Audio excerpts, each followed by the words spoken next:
in third place in the Eastern Division race. D. Gordon leads off their Academy Sports starting nine. Yelich and Prado second and third. Justin Bour hit a mammoth homer here last night. He's their cleanup man. Ichiro's in right field. Ozuna's in center. Echeverria, Matheson, Conley, Williams, Perez pitching for the Braves. We got to figure out what's wrong with Williams. He's not the same guy since that ankle injury in Pittsburgh. He's sure not, Chip. And that 9.87 ERA plus all the good work he had done prior to the disabled list adds up to an ERA of 5.56. So when you're going as good as he was, there has to be something other than just a sore foot that's caused all these problems for him. His 4 keys to pitching success today, what we talked about in our opening comments. First 3 innings have been disastrous for the Braves in recent days. He's got to try to get that under control today, and at least in my opinion, he's got to pitch inside more, something he has not done during this stretch of rough outings over his last 6 starts. Very different look for the Atlanta lineup today. Freddie Gonzalez resting a couple of his regulars after the night game last night. Adonis Garcia gets his 4th start in left field for Atlanta. Maben and Nick Swisher in right. No Nick Markakis today. Daniel Castro in for Jace Peterson. Andrelton Simmons is back in the lineup at shortstop. Hector Oliveira makes his 2nd big league start. Bethancourt and Perez is the Atlanta battery. Good to have Andrelton back after a sore ankle sidelined him for a few days. And D. Gordon and the Marlins are ready to go in game 3.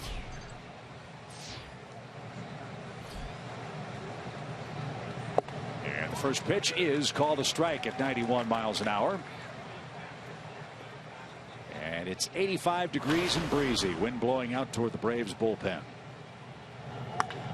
Ground ball to second. That's easy. Good way to start. Keep D. Gordon off the bases. There's the ground ball outs that Perez is hoping for. 1 man down. I felt so bad for Williams Perez when he came out of that game against the Yankees 5 days ago. An inning and 2/3, 5 hits, 3 walks. They all scored. And he just kind of had a blank look on his face in the dugout like, man, what just happened? So hopefully he's able to regroup today and get back to the way he was pitching before that injury. Christian Yelich is the batter. And he takes strike. Why is Perez able to come back from the minor leagues and pitch? Well, Atlanta placed Mike Foltynewicz on the disabled list with that viral issue. And because Perez is a fellow pitcher, he can come back from his demotion sooner than 10 days. And how do you pronounce the situation for Foltynewicz? I'll get to that in just a second, Doctor. Bouncing ball up the middle. Simmons can't get. What's easier to spell, the ailment or Mike's last name? The ailment. Okay. It's costochondritis. Costochondritis, which is a condition that causes chest pain. I know you know this, but it's a condition that causes chest pain due to inflammation of the cartilage and bones in the chest wall. So basically when he was breathing it was hurting. Costochondritis. And our thanks to Dr. Laser Baker on that. The Marcus Welby of statisticians. 1 on 1 out from Team Prado. And he takes a strike. Rob Drake's the home plate umpire, by the way, the native of Indiana, Pennsylvania. That's near Pittsburgh. Birthplace of Jimmy Stewart. And town that bills itself as the Christmas tree capital of the world. Fly ball to center. And that should be handled easily, and is. Maven's got it. Prado flies out. Yelich to first, 2 out.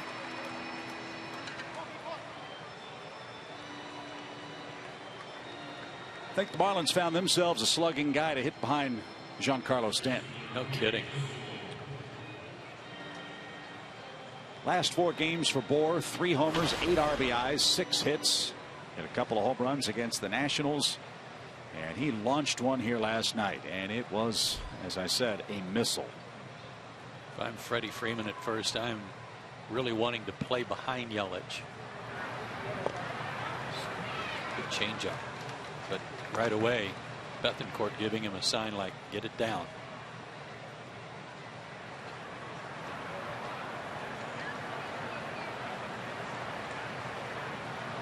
Bohr is 6'4", 250. Little tapper. Perez ought to handle that cleanly, and hey, a good start for Williams Perez. He gives up a hit, nothing else. Marlins are done in the first. Here comes Atlanta to face Adam Conley next. Lineup today featuring Cameron Maybin leading off the Academy Sports starting nine. We'll see if Hector Oliveira in his second big league game can get his first big league hit. And the Braves are facing a man, Joe, that they have seen before, but in relief for the Marlins. 3 innings of work on August 6th. And the Braves, in his third inning of work, hit him for a walk, a triple, and a home run. Both of the guys that hit the triple and home are in the lineup today. Castro and Garcia. Low 90s fastball, kind of a slingshot left-hander. Slider and a changeup. Second-round pick out of Washington State in 2011. He was an all-star for the Marlins AAA affiliate in. Still in New Orleans this year? Yes. Yeah, in New Orleans. 9-3, a 2.52 ERA at the AAA level.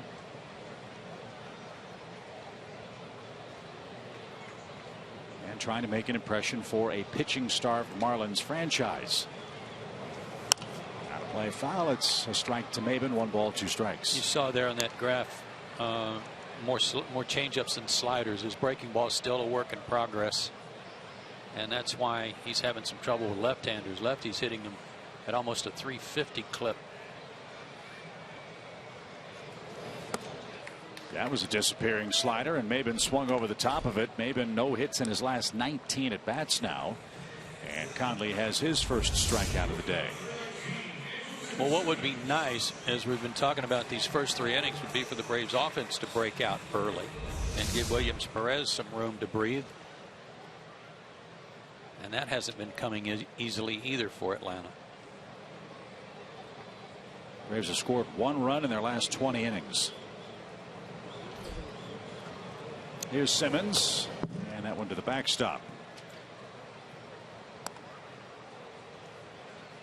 Andrelton's had his share of missed time this year with the swollen ankle, the sore right thumb.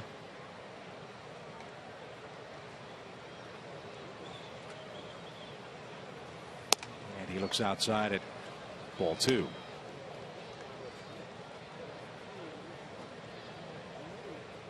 Braves are seeing their 3rd consecutive left-handed starter. Braves are 10-16 this year against lefty starters. And that one caught a corner. 2 balls and a strike.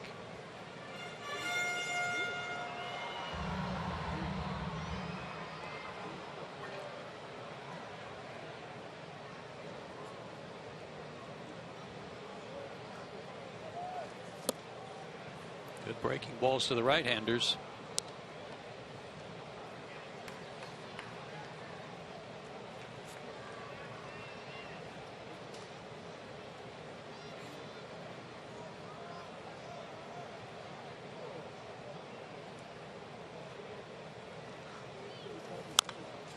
Very, very simple mechanics. How about that catch? It was a good one. On the top rail of the Marlins dugout.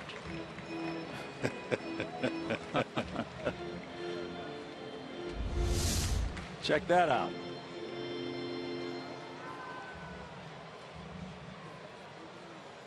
Well done.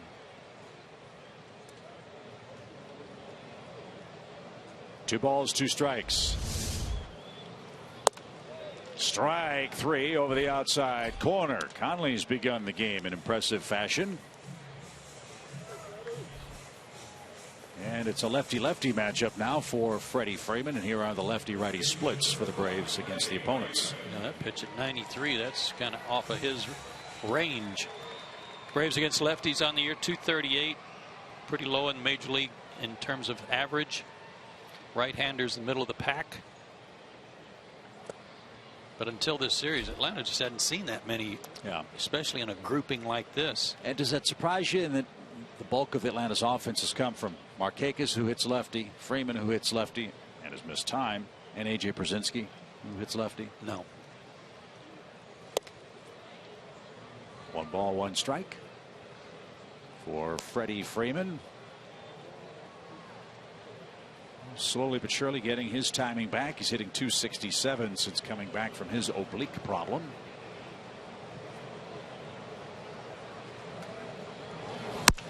Broken bat popped up.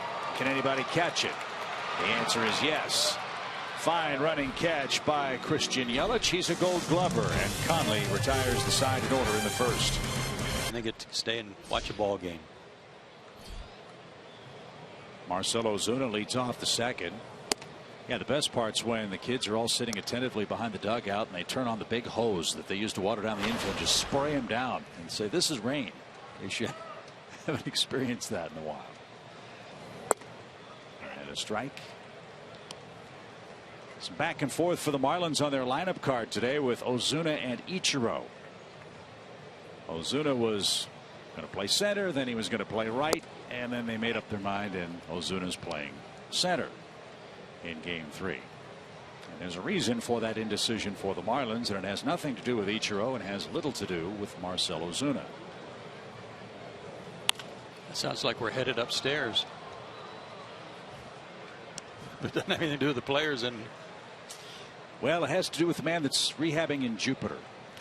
And that's Giancarlo Stanton. He had 3 plate appearances last night, took himself out of the game after 3 times up in his first rehab game. Initial reports are the wrist doesn't quite feel as comfortable as he would like. And so it's uncertain as to whether or not Giancarlo Stanton will be back in the lineup Friday when the Marlins are back home. And if Stanton can't play, then they may play Ozuna out there in right field the rest of the season to find out whether he projects better as a center fielder or as a corner outfielder.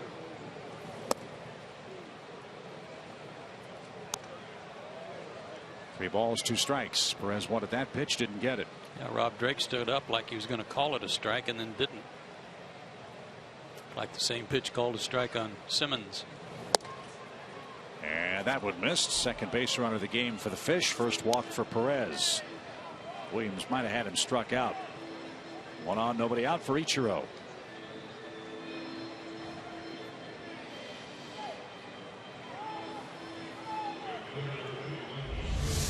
This is 2 pitches ago. Fastball coming back. Good job by Bethancourt to frame it. And this was ball 4. Oh, mercy.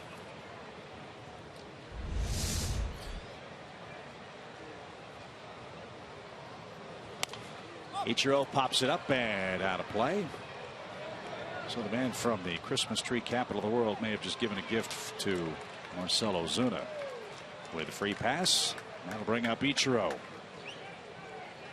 Ichiro has been the beneficiary of the injury to Giancarlo Stanton. He's got a lot of playing time, perhaps more than he figured he'd get.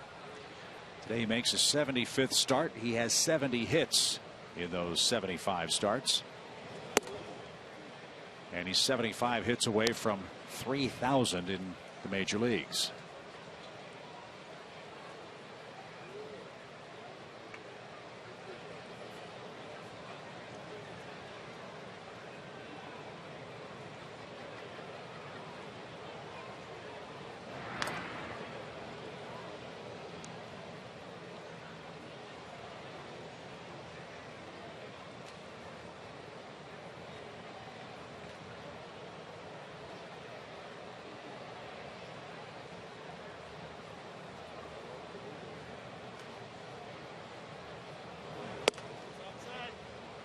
Bethancourt held that, and Drake said it was outside. 2 balls and a strike.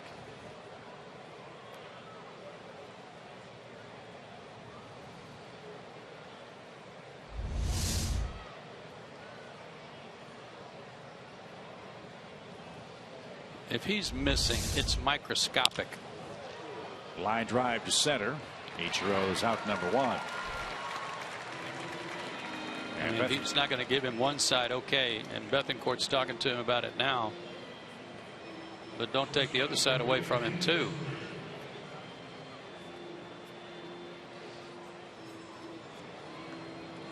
And nice job by Bethancourt to make his point. Saw Drake nodding his head. We'll see if Christian's pleas are heard as Echeverria digs in, the talented Marlins shortstop.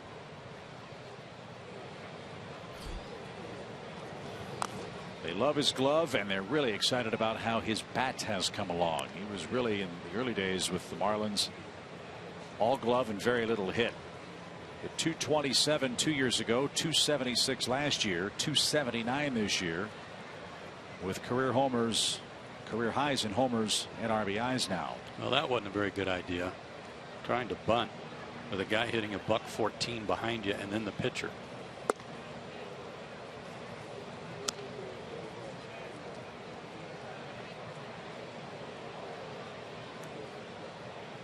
He's taking a long look down at the Marlins third base coach.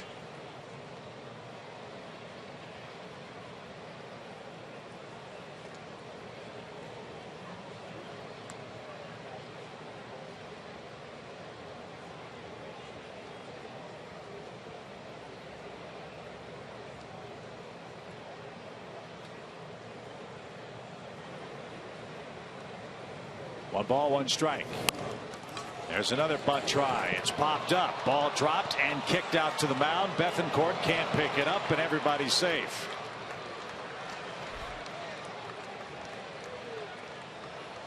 Did they knock it away from each other? I think so. That'll be a bunt hit. Ozuna belly flops into second base, and a World Cup soccer game broke out on this play.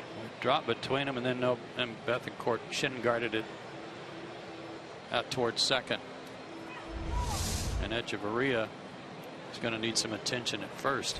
When Ozuna slid at second base, he belly flopped, but then he just stuck. You know, they just got through watering the infield. He didn't slide hardly at all.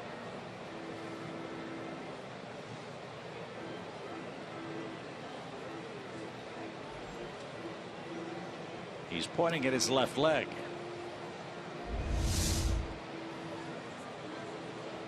Boom. Boy, his head went straight down, too.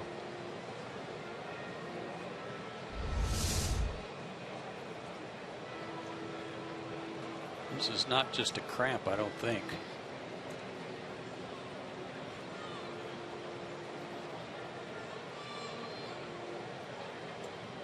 Taking him out. He's not going to stay in the game. So Echeverria has injured himself in the second inning. He'll have to come out. And here's another look. Oh. Yeah, that's hamstring looking. So it'll be Miguel Rojas for Echeverria in the second inning. No pinch run. And the catcher Jeff Mathis is coming up. Now, the Braves called up 4 or 5 guys. Right. The Marlins didn't call up anybody. Maybe trying to avoid the expense of calling up players for the last month of the season. They called up, I think, a backup catcher, a third catcher, Talise. And I was reading or learning last night that the Oakland A's, what are they? They're in the last place in the West, out the American League West, right? They called up like almost 10 guys. And they're not going anywhere. And there's an expense for the Oakland A's in that regard as a small market team. And it just kind of conflicting approaches by these two different organizations. Those two organizations. Sharply hit and down the third base line. That's base hit. Ozuna's going to gallop home and score. Rojas around third will be held up, and the throw back to third is in time. Rojas wandered too far off the third base bag and is gunned out. Mathis, though, with a double, brings home the game's first run, and the Marlins have scored early, and they cash in the leadoff walk. And Jeff Mathis on the year 8 for 70. Of his 8 hits on the year, 1 was a double prior to this swing. And he hit that one like he's hitting 350. So the bunt by Echeverria does pay dividends. Rojas rounds it back too far, and Ben May says they got him. Are they going to appeal or not?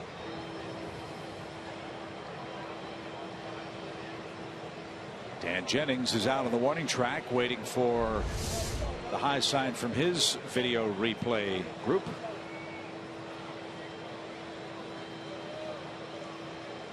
Boy, they're a lot slower than Horacio, aren't they? Yep.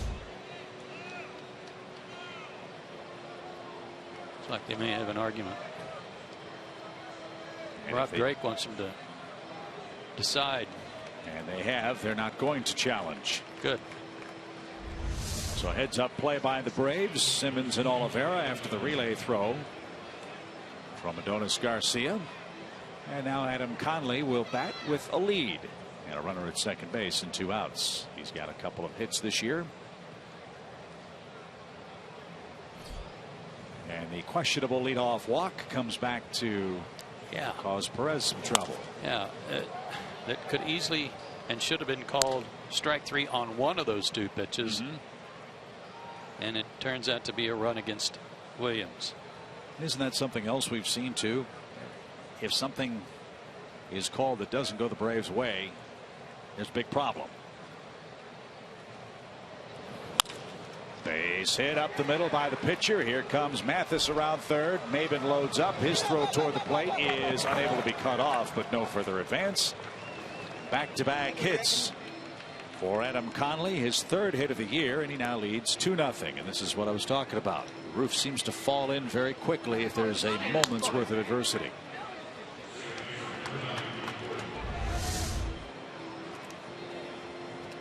Down the middle. Last night, I mean, we're talking about 2 premier pitchers in the National League, in all of Major League Baseball, Zach Greinke and Madison Bumgarner. Neither one's given up a hit to the pitcher this year. Pitchers are like 0 for 50 against those 2 guys.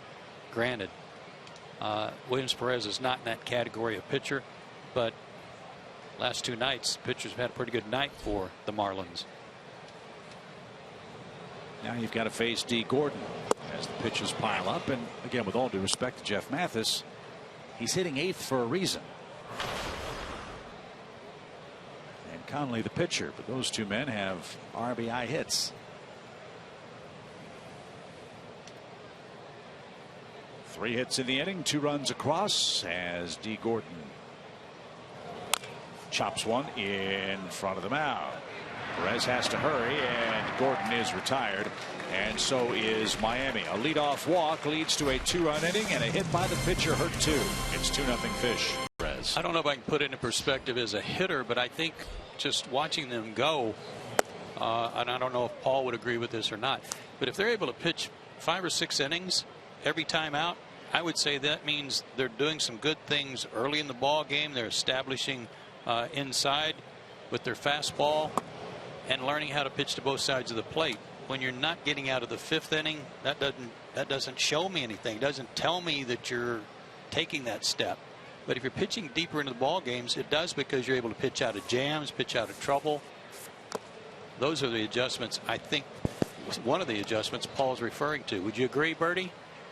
I would, and you know what, I agree with you, Chip. You don't have to throw a 9-inning shutout. I had a great conversation with Nick Swisher before the game. He was going around making sure everybody's still in the fight, and he talked about Matt Whistler, and he said Matt came over to him and asked him about certain adjustments and what he thought and things like that, and Swisher put his arm around him and he said, when you gave up 3 home runs earlier, I want to see a bulldog battle back. Those are the kind of guys that we want to play behind. It's not the first time it's happened to anybody. It's not going to be the last. And I want to see your attitude. You control the game and you go right at people. I immediately thought of Shelby Miller, who's not getting run support, doesn't have the wins. But when he takes that ball every 5th day, he comes right at you and leaves his previous starts behind him. Yeah, you feel like you have a chance to win every time Shelby takes the mound. You have a chance to win. That's at times not been there for the rest of the men in rotation for the Braves. I thought Matt Whistler's last start, Joe, was very encouraging against the Yankees. I did too. One of those steps forward we've been looking for, because he'd been struggling after the All-Star break. Swisher takes high after the leadoff walk to Adonis Garcia. There's some other things too, Paul, that I think we've both been around players who were just happy to be here, that didn't feel like there was an urgency. It's like, okay, I've made it and I'm pitching in the big leagues, and they don't really have any other options, nobody else to call up, so I'm okay. You know, do you sense any of that, Paul? I don't sense a lot of that. I sense at times a little frustration where guys have felt snake bit or overwhelmed, or the locker room is down. The thing I look for is what you just said, which is guys that are happy to be here. They're not working hard. Again, talking to some of these veterans, they're frustrated. You want to win every day. Looks like you're not going to make the playoffs mathematically, but that doesn't mean that you don't bring your A game like you do in early April every day and compete. And I don't know about you, Joe, but I mean, when I played wiffle ball in the neighborhood when I was 10 years old, I wanted to win. Sure. And so when you see guys, and again, you want to make sure that, as you say, guys are not comfortable, happy to be here. You want to make sure guys want to win, and they're taking it one game at a time and bringing everything they got. Here's what I meant by that, and I don't mean to imply at all that nobody's working as hard as they should be. I'm sure they are. But like with Whistler's 3 home runs that he gave up, the look on a guy's face tells me a lot. Yes. When he's getting beat down and he's not getting any results, and there's no sign that, hey, and I'm not talking about going head hunting, and I know this is old school, but move a guy off the plate, make a guy move his feet. Yes. Let him know you're not happy, and that's something that could certainly be improved upon. I agree with you 100%. That is something I feel that would help a lot of guys out, commanding that inside part of the plate. Getting back to Swisher, I thought this was very impressive. He went over to Oliveira, who's standing in front of me on the on-deck circle. And he just said, hey, it doesn't matter what you signed for. It doesn't matter what you did in Cuba. You have to earn the respect of everybody here, and people are watching you, and it will come with how hard you work and how much you want to win. And I thought that was very impressive. It was. It is. You know, Nick's cut from the same cloth as Johnny Gomes and A.J. Brzezinski and Nick Markakis, and that's about winning. And what do I have to do to help this team win? How hard, how much harder do I have to work? Where do you want me? 3 balls, 2 strikes. He's been through the wars. And that's popped up down the right field line. Ichiro will give chase and will run out of real estate. It's real easy, Paul. I don't presume that you've been on teams that have gone through stretches like this, but it's real easy to show up and lose. It's real easy just to come out, throw your glove out there, and roll over. It's hard to win, and I'm sure that's part of what Nick was trying to do, was to stir up the clubhouse and let everybody know, hey, we got work to do today, and it's about winning.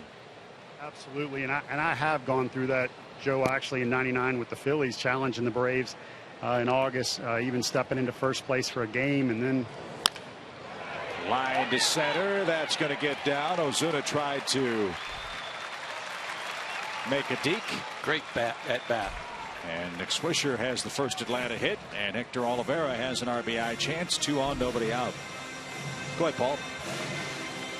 And it was very frustrating because, imagine being in first place, thinking you're going to make the playoffs, then losing 19 of 21 or 22, which we did. We had some injuries, but we also struggled, and it started to snowball. There was a heaviness. You didn't look forward to coming to the locker room when you were driving to the field, and it just, again, snowballed. And I think that's when you're physically worn down, and you have to make sure you get in the weight room, go over the scouting report like you do again in April, bring that energy level back up, and just take one game at a time and play the game, I'll say, the right way. 2 on, nobody out for Hector Oliveira. And Mathis, a nice stop. 1 ball, no strikes. Well, these are the dog days of September now for the Braves and, frankly, the Marlins. Atlanta at 54 and 78.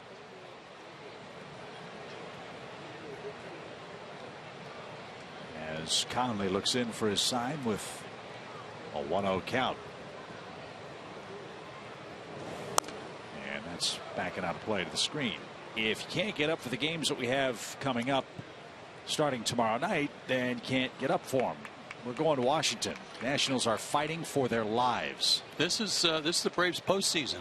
Exactly right. It's coming up, and there's going to be series with Washington, with Toronto, with the Mets, where and the Cardinals right at the end of the season, where this is your postseason and you could really wreak havoc with some teams. 1 ball, 1 strike. Lashed down the left field line and out of play. It's 1-2. So I agree with you. That's going to be a growing experience, a learning experience, as Freddie Gonzalez shifts his perch to try to get some offensive luck working for the Braves. Down 2-0. And a swing and a miss. So Oliveira's retired. That's 3 strikeouts for Conley. He's had a very sharp breaking ball early on. Yeah, it's been on the same pitch. This one was up, however, and Oliveira swung right through it. The other 2 were more tight in on the hands of Maben and Simmons. So Christian Bethancourt is in the box. 2 on, 1 out now. Bethancourt hitting 190 for the year.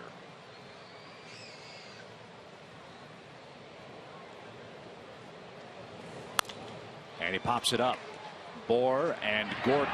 It'll be D. Gordon looking up into the bright sunshine, makes the play, and Bethancourt swings the first pitch and is the second out.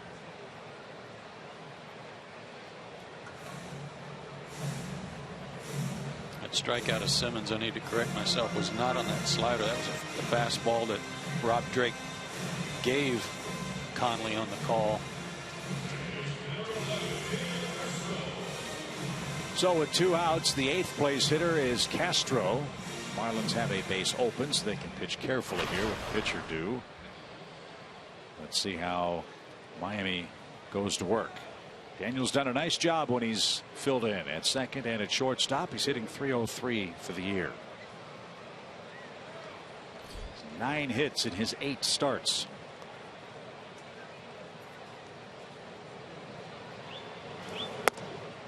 Ball 1. And hit a triple off this guy early August.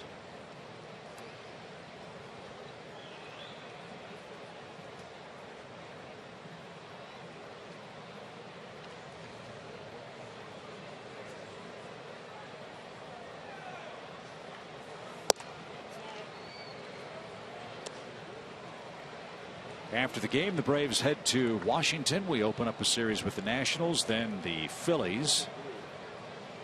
The Marlins head back home. They have a long homestand. They too can wreak some havoc. They've got the Mets for 3, Milwaukee for 3, and Washington for 3.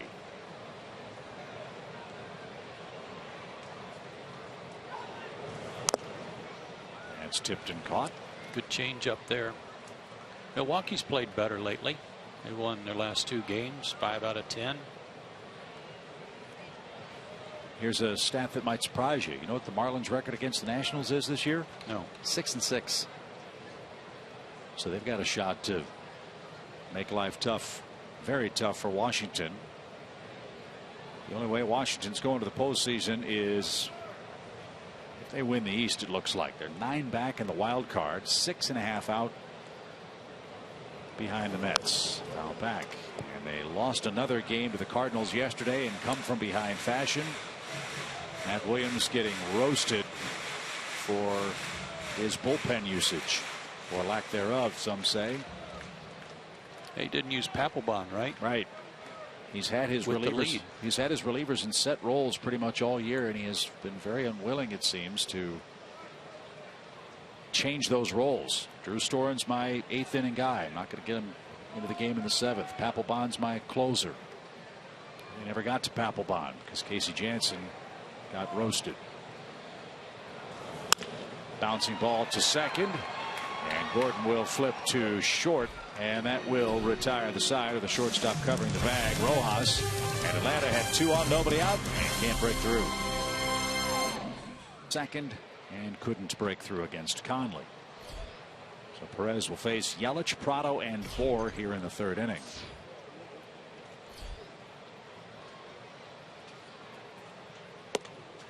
And ball 1.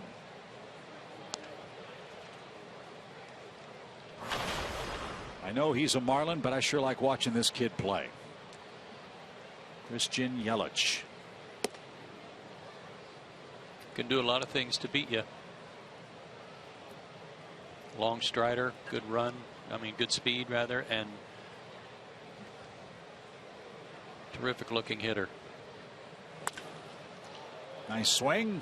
Look at that ball jump to center, but maybe it'll catch it. There's the first out. That's why I said last night, you look at the Marlins on paper and they're looking like the Braves ahead to 2016. Assuming Giancarlo Stanton comes back from the wrist problems, you look at their lineup, you look at their young players, you look at the power speed balance, you look at the lefty righty thing. From an offensive standpoint, they have the makings of a really good offensive team. The components are there. Balance, left side, right side. But they got to have that big bopper in there. He's the difference maker, Stanton. 26 homers for Stanton and 70 some odd games for them. And it's not known if he'll come back this year from the wrist problem. Just 2 at bats, 3 plate appearances at Jupiter in a rehab yesterday, and Stanton took himself out of the ball game. Don't know what that's all about.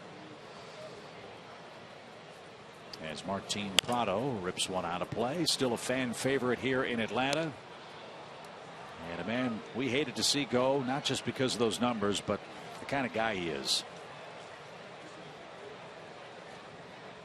Big time contributor while he was here.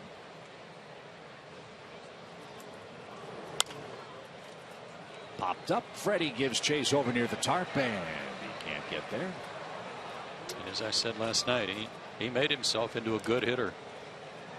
He worked hard in the weight room to get stronger, built himself up, and all of a sudden he showed up one spring, started driving the ball, and put that together with his good defense, made him a solid player.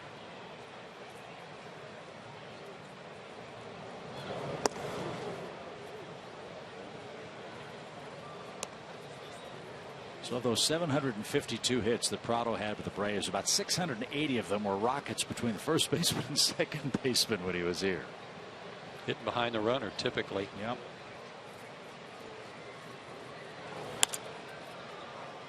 And he shoots that one foul again to the right side. It's still 2 balls, 2 strikes.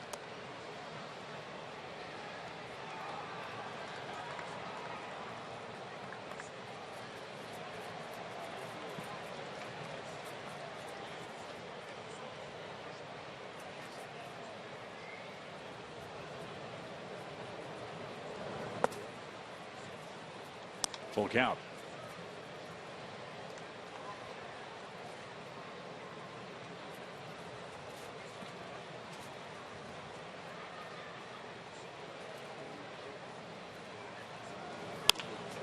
And that one is up the middle. Good at bat by Prado to spoil 3 or 4 Perez pitches. And then he whacks a single into center. And that's the 5th Miami hit. All those balls he was fouling off to the right side, though, Chip, and down the right field line. He's making a concerted effort to stay inside the baseball, and he did there. He's fighting that ball off. He didn't want to give up on anything middle away, like a changeup or a slider, and he got something up and in, and he still had his hands inside the baseball and hit it hard up the middle. Martin has 1 more year left on his contract in Miami. How old is Martin now? He will be 32 on October 27th. Traded by the Yankees in the Nathan Eovaldi deal that brought David Phelps to South Florida as well. Garrett Jones went to New York too.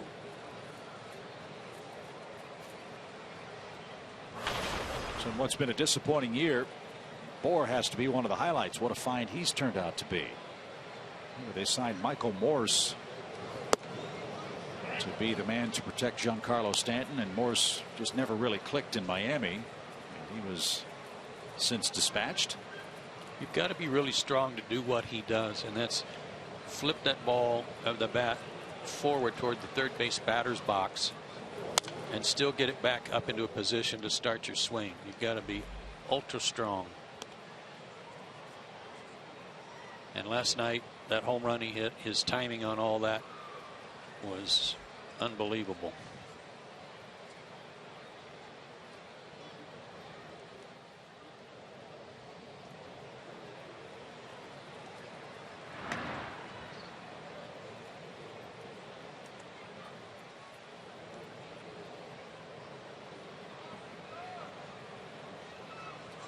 or has held his own defensively for the Fish as well. He's made just 6 errors this year. And ball's popped up out of play.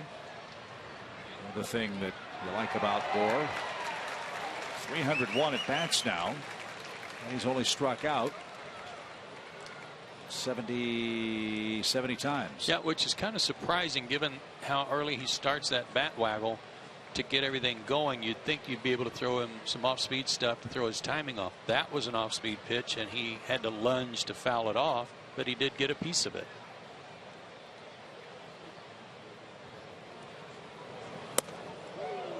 There's one of those pitches you were talking about. Yeah. Don't know if it was by design, but maybe it'll be effective. Yeah, it might have been an accident here, but we'll find out if he throws him a changeup down and away now. But you've got to do this to left-handed hitters, especially when he relies on his changeup so much. You've got to keep the left-handed hitters honest, and that was a beauty. So Prado leads and takes off, and out of play foul. It's another 3-2.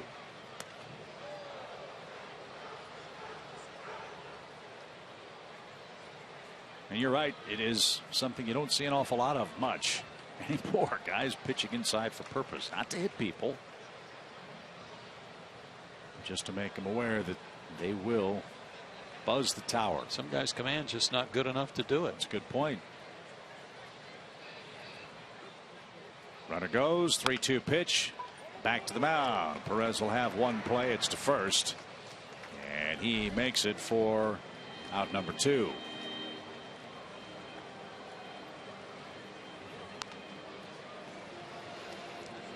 Well, guys, I love what you're talking about, that inside part of the plate. Joe, you made a great point about not backing guys off this season, guys getting too comfortable.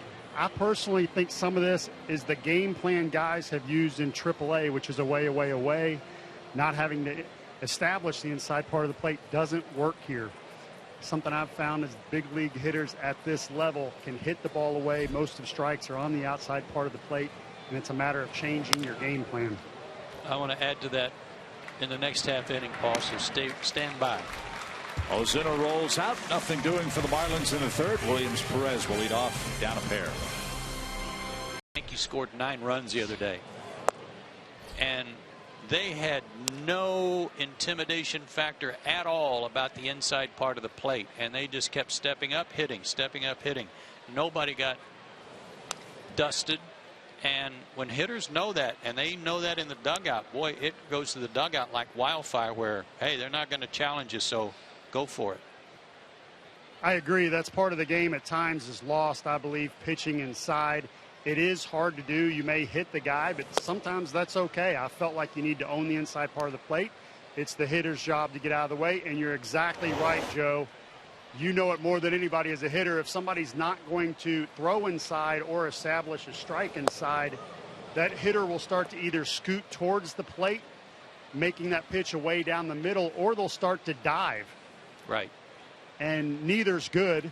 And so you have to, I'm not saying you have to live inside, but that hitter has to know you will either back them up or you can throw a strike in there for them to respect it. And then you get that ball away on the outside corner. Well, you assume as a hitter that this guy's in the big leagues because he's got at least 2 good pitches. And one of them is probably a fastball. It may not be 95, but something that he can make move or go to both sides of the plate on. So as a hitter, you got to respect the fact that he might bust you inside, and that gives him the outside part of the plate. And without that, major league hitters will go crazy, wearing you out hitting wise. You're right, and as you said earlier, everybody talks on that bench, and if you can't throw a strike inside, word travels quickly. You know, if I played interleague and I looked on the scoreboard, and you know, I do the scouting report, but I knew that if. How about that? A walk for Williams Perez. Very nice. But I knew if a guy was hitting 290 and above, I knew he could hit the fastball away, and I had to pitch him to both sides of the plate. If there was a guy that was hitting 230, 240, I knew one of 2 things. He either could not hit the ball away well, or he couldn't hit a breaking ball. And then I approached the scouting report from that perspective and tried to figure out which one it was. And so a lot of times a hitter will tell you, based on their numbers, what kind, in my opinion, what kind of hitter they are. See, and that's something I would look at before a game. I would look at the starter's stats and see if he'd hit anybody. How many hit batsmen does he have compared to the rest of his starting teammates? And if he only had one, maybe two, I realize, oh, this guy doesn't pitch inside much. And if he had 4 or 5, which isn't a lot either, but at least I knew this guy's going to make sure that I stay off the plate more than likely because he's got some hit batsmen. That's the first thing I looked at. 1 ball, 1 strike for Cameron Maben, who represents the tying run, and Conley now having a little trouble with the strike zone. This was also part of his scouting report, guys. He can get through a lineup the first time, but after that seems to have a lot of base runners. Atlanta certainly hopes that's the case. 2 walks and a hit, all he's allowed to this point. And Maben missed that. 2 balls, 2 strikes.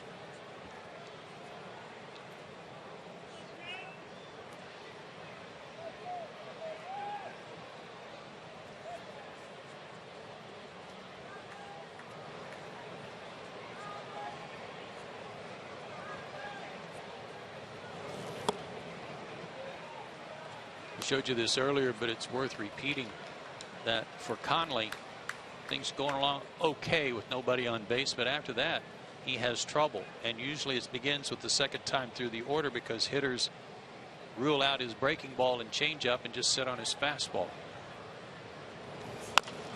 Bouncing ball. And Rojas can't make the play. Maben's going to reach. All hands are safe. An infield hit. And Cameron took a long time to stop down the first baseline. Not sure what he did. Echeverria came out of the game earlier for the Marlins with a strained hamstring.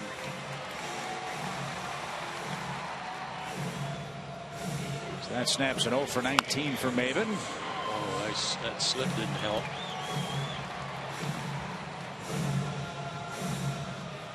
So much of his game is predicated on the legs. And Terry Pendleton just called timeout. Says he's okay.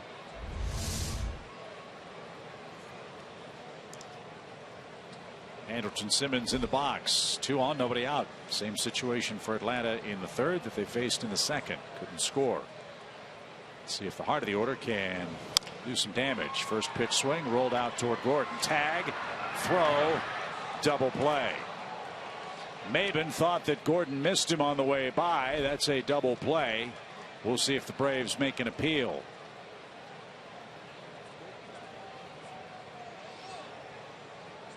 You have the right to avoid a tag in the old terms of, oh, he ran out of the baseline. You have the right to get out of the baseline to avoid a tag if he's standing right in the baseline like D. Gordon appeared to be doing.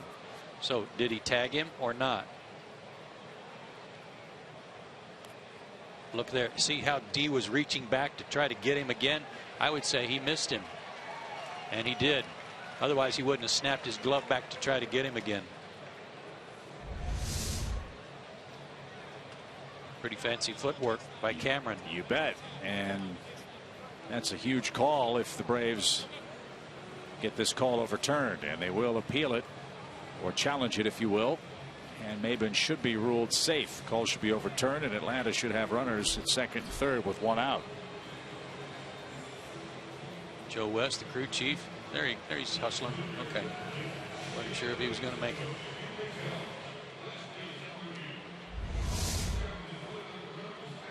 This angle, it's hard to tell if he got him on the shirt or not.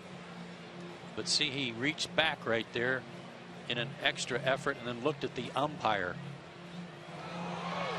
This one, it's obvious he did not.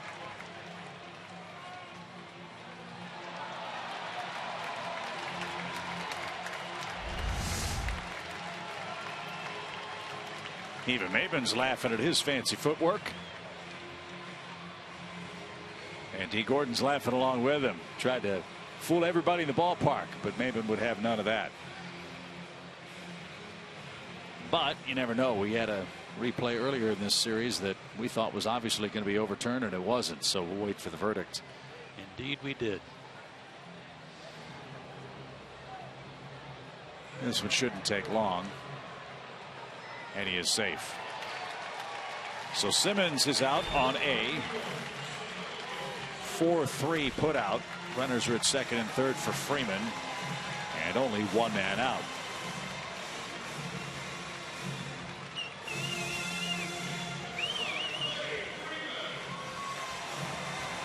Time to get those runs back. Anderson swung at the first pitch. Let's see if Freddie, who's prone to do that, let's see if he goes after the first pitch.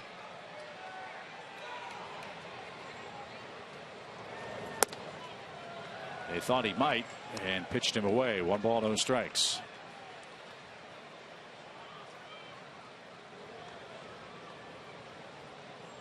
Again, lefties hitting him at a 348 clip coming in.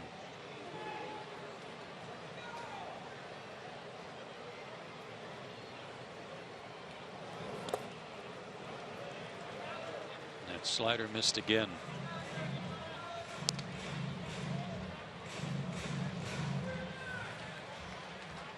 Sit on that fastball.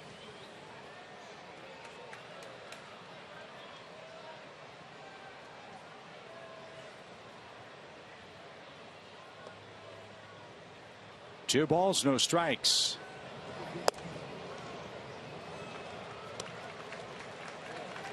They haven't given him much to hit. I don't think they will now. Take their chances with the right-handed hitter Garcia.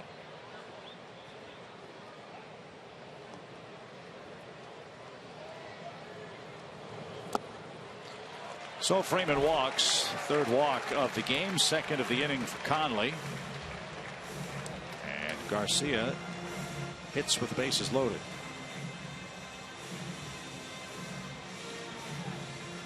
And Adonis is our Georgia Lottery hitting the jackpot feature. Good numbers against lefties, including a home run off Conley. First time he saw him. And Adonis, while he didn't play last night, he's 10 for 30 on this homestand, coming in with 3 home runs. Walked his first time up today. This is the third time he's been up with the bases loaded this year. And he's after the first pitch.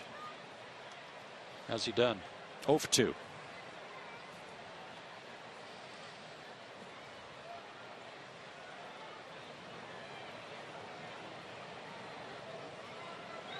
It all began with a walk to the pitcher, Williams Perez. Fly ball towards center. Ozuna's got it. There's the catch. Perez is going to try to come home. Here's the throw to the plate, and Mathis couldn't get the tag down in time. Strong throw by Marcell Ozuna. Mathis caught it. The tag late, and Perez has scored on a sacrifice fly. Good for him. Good hard slide by Williams. Went right between the wickets. Ozuna has a terrific arm. And let this one fly. One hopper. Mathis had to go up kind of high on the hop and then bring the glove down, but too late. Gave him a place to slide.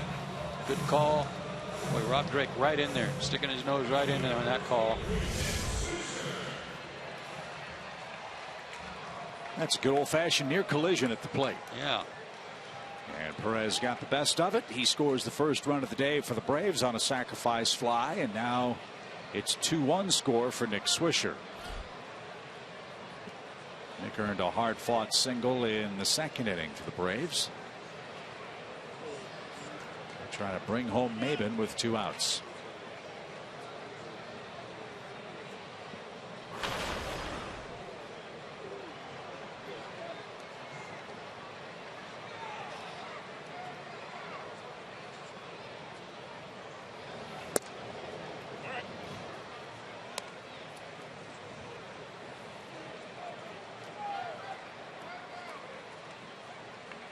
Was that pitch that much better than the one to Ozuna earlier that drew a leadoff walk?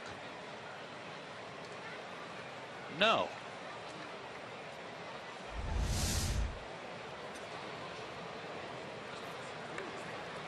No balls and a strike. And Swisher got hit on the arm guard. Finally tried to pitch inside, as you said. Didn't have command of the pitch, and they're loaded again.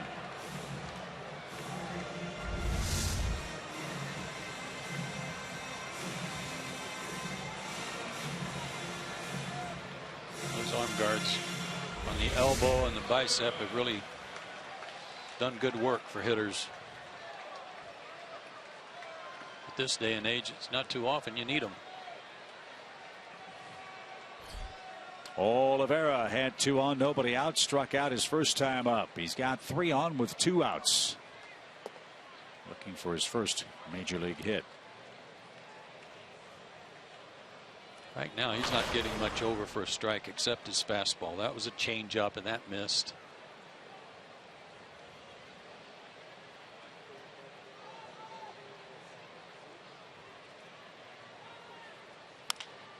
High hopper. That's through. A base hit. 1-run scores. Here comes Freddie. Yelich's throw to the plate is going to be late. First big league hit for Hector Oliveira. Drives in 2 runs.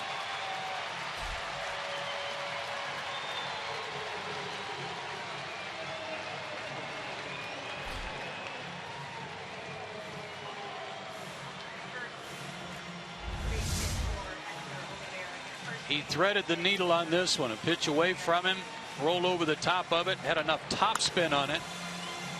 To get by Prado, but then to get through the infield. Yelich comes up throwing. Look at Mathis. He's camped out on the plate this time. But the ball got there too late, and Big Freddie slid right through his foot. Short throw for Yelich, too.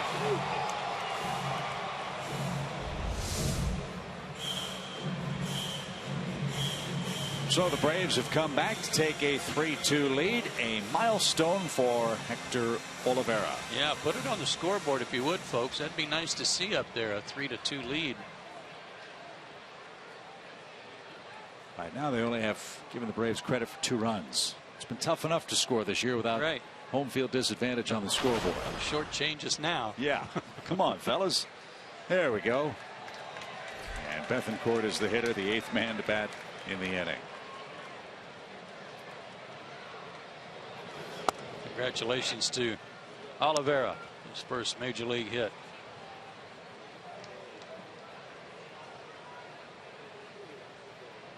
One of 58 different players to wear the uniform for Atlanta this year. And in his second game, 2 RBIs. And a long way to go this afternoon. 3-2 Atlanta.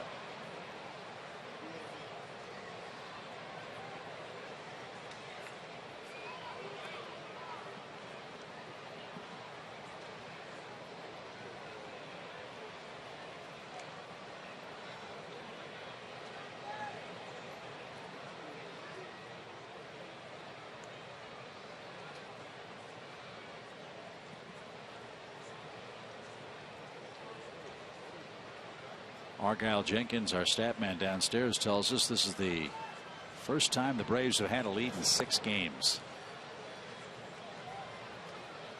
Well, that's too long.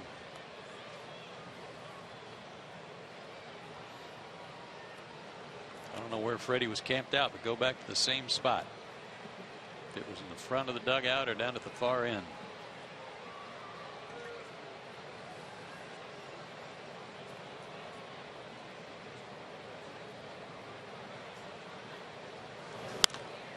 Popped up. And Bohr at first will make the play, and that retires the side. Braves have a lead. They score 3 runs. They get 2 walks, a hit batsman, and 2 hits, including the first by that man, Hector Oliveira. We go to the 4th. Atlanta's name's got to be Gene, doesn't it? The dancing machine, you bet. As Ichiro Suzuki goes to work. Incredible numbers with the Mariners. First year in the North American Major Leagues. 2001. Ichiro hit .350.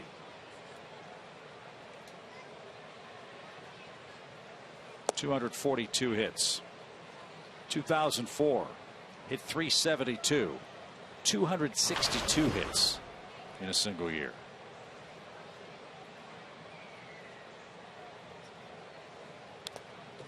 Almost all of them singles. That year he had 262 hits, 24 doubles, 5 triples, 8 homers.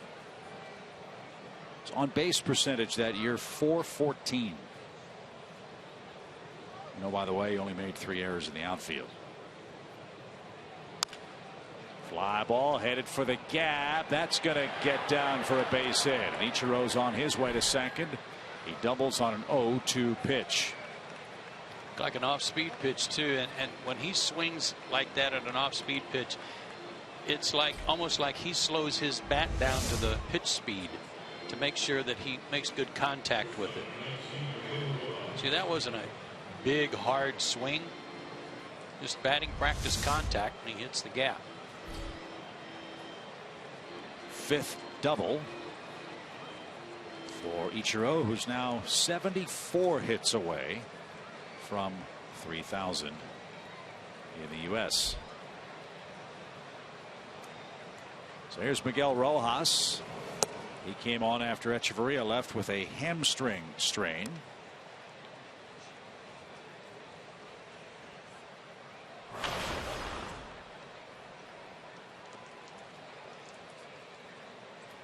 He's looking for RBI number 8.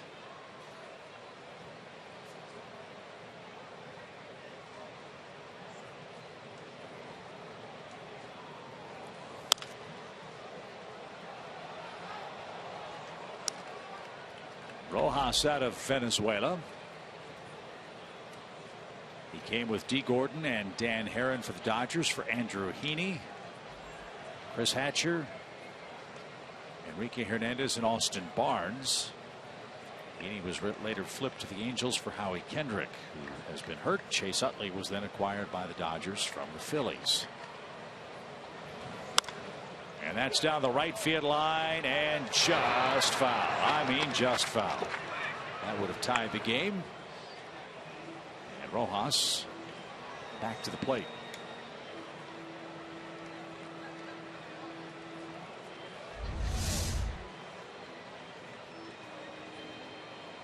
That was close.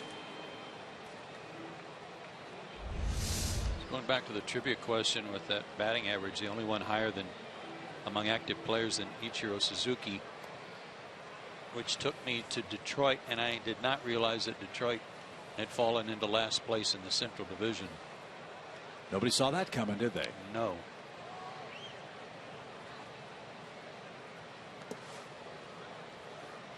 With the injury to Miguel Cabrera, their fortunes really took a tumble. Victor Martinez hasn't been right for a couple of years. David Price traded away. That's loss of Scherzer. Yeah. A couple of big body blows for the Tigers. Dave Dombrowski was asked to leave or left on his own volition. I forget which. Either way, he's now with the Red Sox. And a ground ball to second. Good at bat by Rojas. Got his man to third base with 1 out. Well done.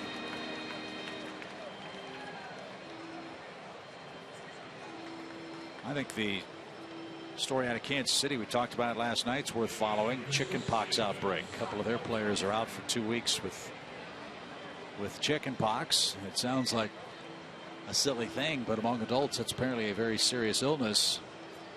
And if there are players that have not been inoculated or haven't had it as kids, you go out for 2 weeks this time of year and then have to fight back with the playoffs right around the corner. That's terrible timing. Well, he's getting nothing. Williams Perez is getting nothing at the plate on either side.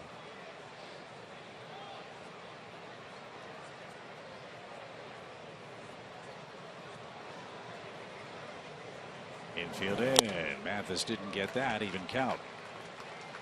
And Bethencourt might have been crossed up.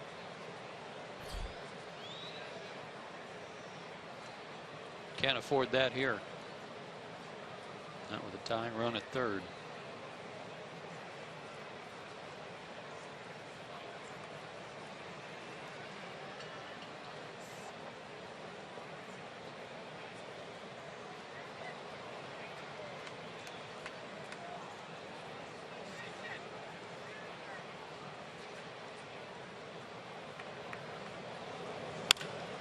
Fly ball center, and Mathis is going to tie the game with a sacrifice fly. There's the catch. Ichiro tags, and he will score standing up. It's a 3-3 game. ABC Baseball executed nicely by the Marlins. Mathis got something up. And what a day he's having. He's having his best day all year long. Yeah, he had 4 RBIs all year coming in. He's got 2 today. And he's the 8th place hitter. It looked like a breaking ball. It didn't do anything. High hanger.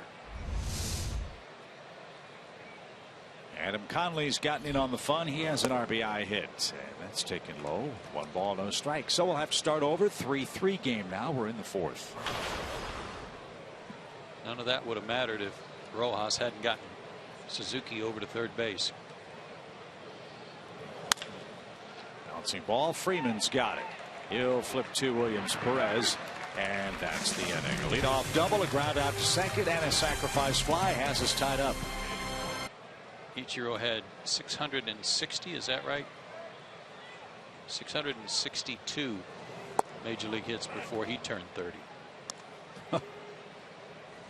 Wow. What a player. As Daniel Castro goes to work. He's the Atlanta 8th place hitter, and Ichiro on cue will glide toward the line and make the catch. And there's out number 1. Apparently Ozuna's doing some teaching too.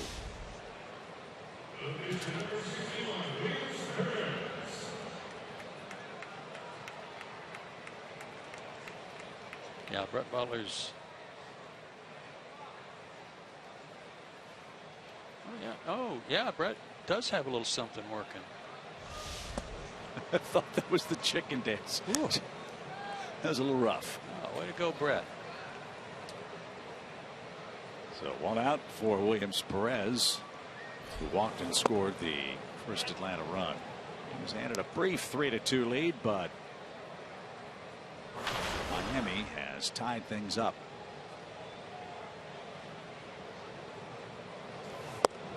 And a strike. Question for the Marlins going into the offseason is pitching. Pitching and then pitching.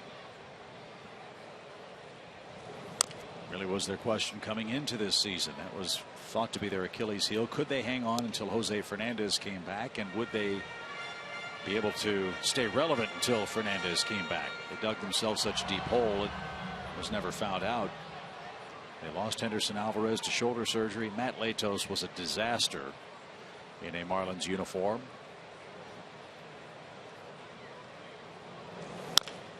Ground ball toward short. And scooped cleanly, and there's out number 2. Talking with some of their folks before the game, they would love to see a number 2 type starter on this Marlins roster. They think they've got the 3s, the 4s, the 5s in pretty good shape. I thought the kid last night, Nicolino, was really impressive. Tom Kohler, Fernandez would be 3. Get a number 2 and then see what else you can find either within your system or via trade or free agency. And maybe some bullpen pieces too. Yeah, and they've got Kozar too, who's been hurt, trying to get him healthy. Fortunately, it's not his arm, but his ear. Vertigo. And he pitched yesterday and had mixed results. Yeah, he kept throwing the ball to third base, and there was no umpire or hitter there. That's not a good way to get strike 1. No. Line out of play foul. And it's quickly 0-2 to Maben.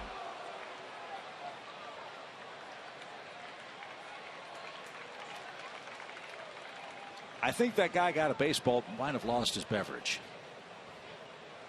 I think I saw a big splash when the baseball headed his way.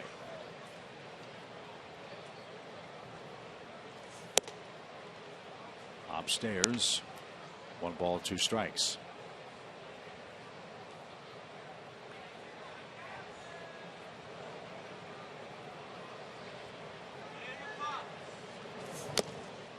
And Cameron is down on strikes.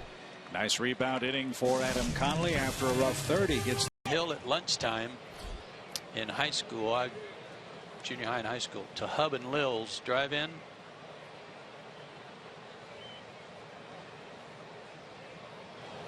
and Hub would be in the back of the drive-in grilling burgers for everybody, and I'd go in the back door, and he had a little black and white, 12-inch TV back there, just sweating himself to death. And he would make a burger for me and let me sit there in the back in the kitchen with him and watch the game till I had to go back to school at the end of lunch hour and watch the World Series. That was a big deal to me. Used to be for a lot of kids, as the 0-2 pitch comes to Gordon, and that's fouled away. How many lives in Pittsburgh were changed when Bill Mazeroski hit the home run off over the wall at Forbes Field in Pittsburgh on a beautiful afternoon?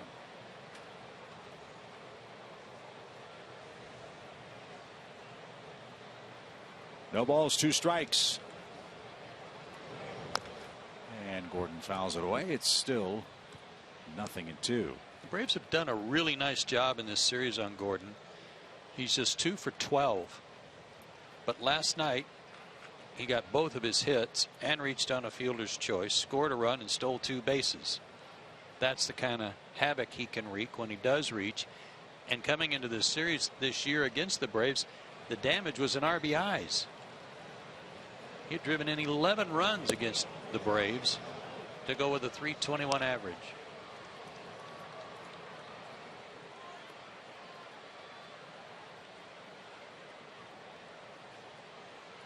Well, for a sport that's looking to reclaim its glory as far as the speed game and putting the ball in play is concerned, as Gordon does right there, he's Exhibit A. He can do all those things. And now you've got to worry about Gordon trying to steal his 48th base as he has a leadoff hit in a tie game. Here's something that might surprise you. See where the location of that pitch was? That was in on him. Got his hands in and pulled it sharply. He's not going to hit a ton of homers. We know that. But he's still strong. And he's strong enough to get his hands inside that pitch and get the barrel to it.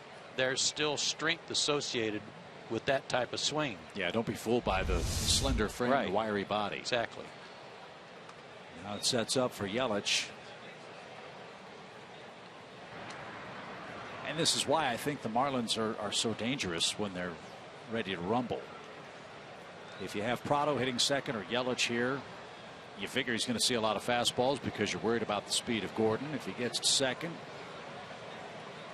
you got to pitch carefully to him, and then you've got to go through Prado or Stanton or Bohr or whatever combination you want.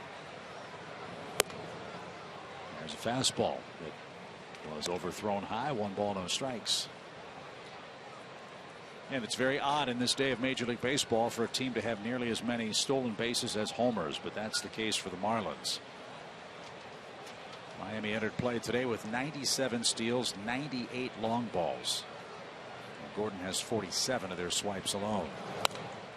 Foul back, even count.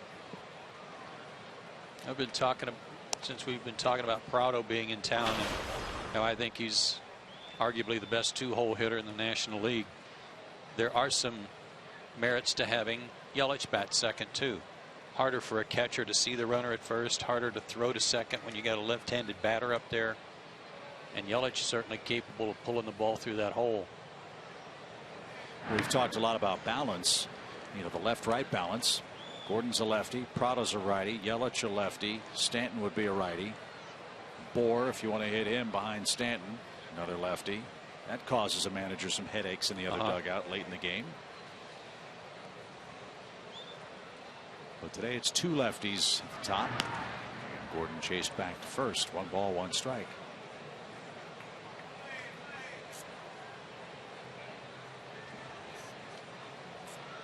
As good as D. Gordon is in the stolen base department, he's still second to Billy Hamilton of the Reds. Hamilton has 54 swipes. There's a good pitch. Change up. One of his best of the day. Yeah, one of his best in a couple of weeks. He got ahead of D. Gordon before giving up the hit. Now he's ahead of Yelich. One of the things as a hitter here, if you're Yelich, is that you've got to figure they don't want to pitch you in for fear of pulling the ball in that hole. And they want to kind of pitch away in case Gordon runs. That's set up away. Christian sets up. 1-2 count. Look, I love home runs. I love watching guys hit the ball out of the ballpark. Love to see it. But this, to me, is the essence of baseball. Pitcher batter, pitcher base runner, catcher base runner, and how the hitter tries to move him along. I think this is what makes the game great. Bigger lead. Going 2 balls, 2 strikes. But these are some of the thoughts that go through your mind, or should go through your mind as a hitter, especially if you were behind in the count and want to make sure you cover the outside part. Well, it's logical that they want to pitch you away in this situation as a lefty. And Yelich golfs one into right field. Gordon will make the turn. He's around second on his way to third. And the Marlins have him at the corners with nobody out. Back-to-back hits. And now Martin Prado's coming up. I don't think Bethancourt was set. Yeah, he was set up away. The pitch had the middle of the plate and down. So he was able to get something down and yank it. Good hitter. Good looking young hitter. Hitting .315 since May 23rd. Remember, he was well below 200 before then. He's coming on very strong. In fact, Brett Butler told us when the Marlins were here last, he thinks by the end of the year Yelich could get to 300. If he does that, that would be remarkable from the depths from which he began this torrid offensive streak. We're just looking at him standing next to Freddie Freeman when they're both standing straight up. He's every bit as tall as Freddie, just more slender.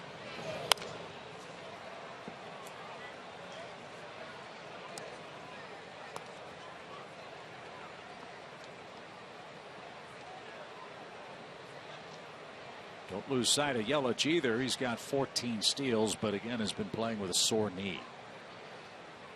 Don't know how active he'll be on the base paths here.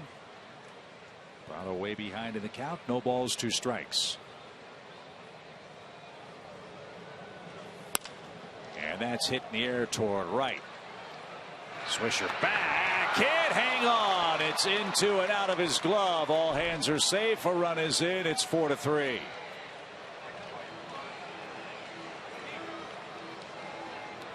It's a sac fly and an E9.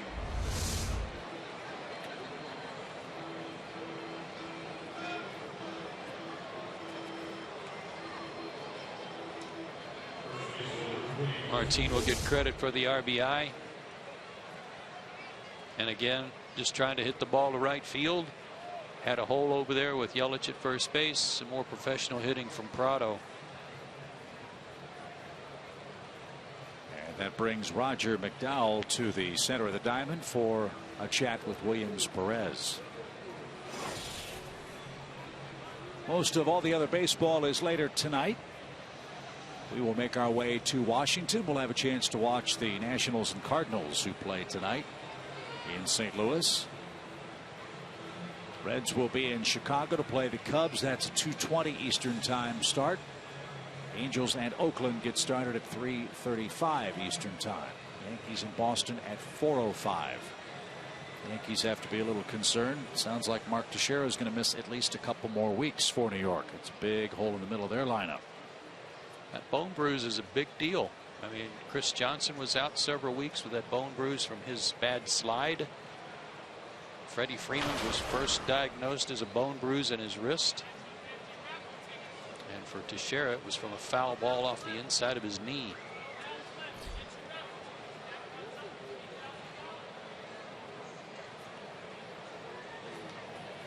Downstairs. Speaking of Chris Johnson, he's been activated by the Indians. He's back from that infected bug bite or whatever it is. Right.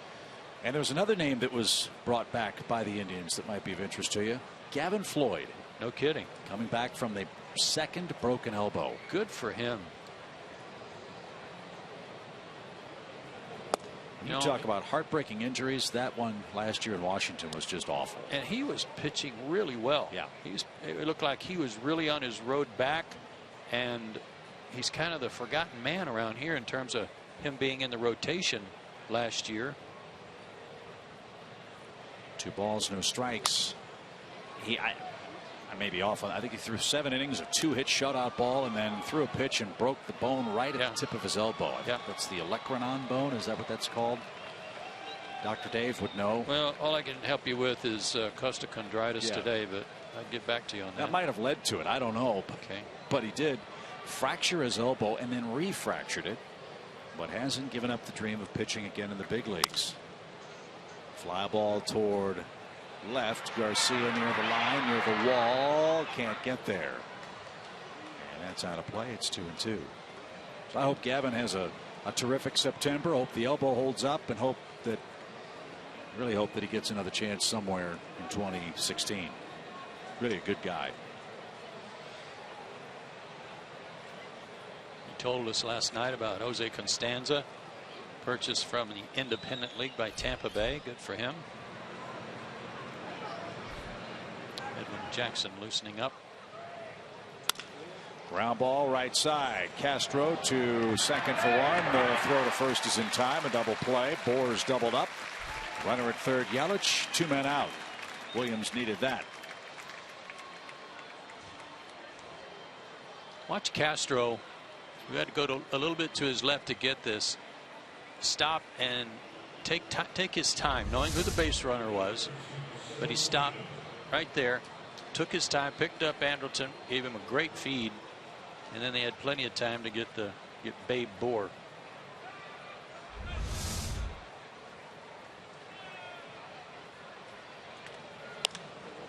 High pop fly out of play by Marcell Ozuna. Ozuna was a 23 homer man for the Marlins last year as their center fielder. Again, think of a lineup every day. Yelich, Ozuna, Stanton.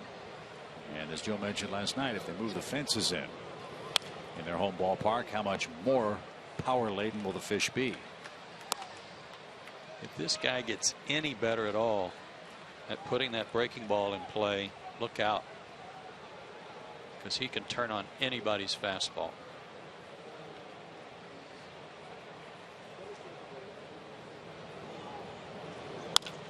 Fly ball well hit toward left. That ball's got a chance, and that ball is gone.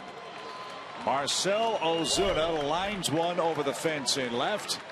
A 2-run homer with 2 outs on an 0-2 pitch, and the Marlins have doubled up the Braves. 0-2 changeup.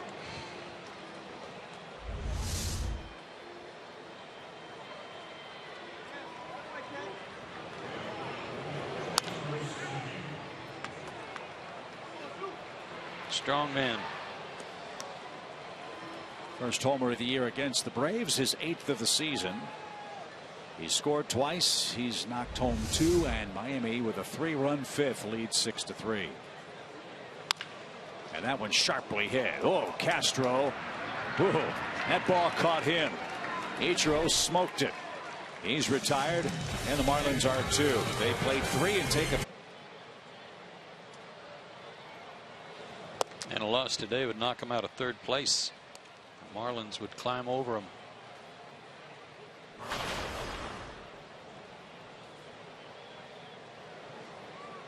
Andrelton Simmons leads things off, hitting second for the Braves today. And Conley's got to get through this 5th inning with the lead to qualify for his 3rd victory of the year. And some trouble in the 3rd. Braves had him loaded. Picked up 3 runs. And 2 on, nobody out in the 2nd, couldn't score. And this one back to the hill. Easy play. Simmons is an easy out. 1 down.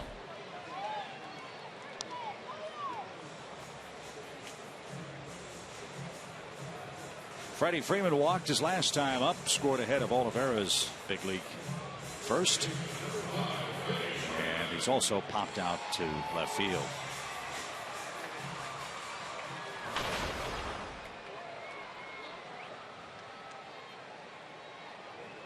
Got the Nats tomorrow night.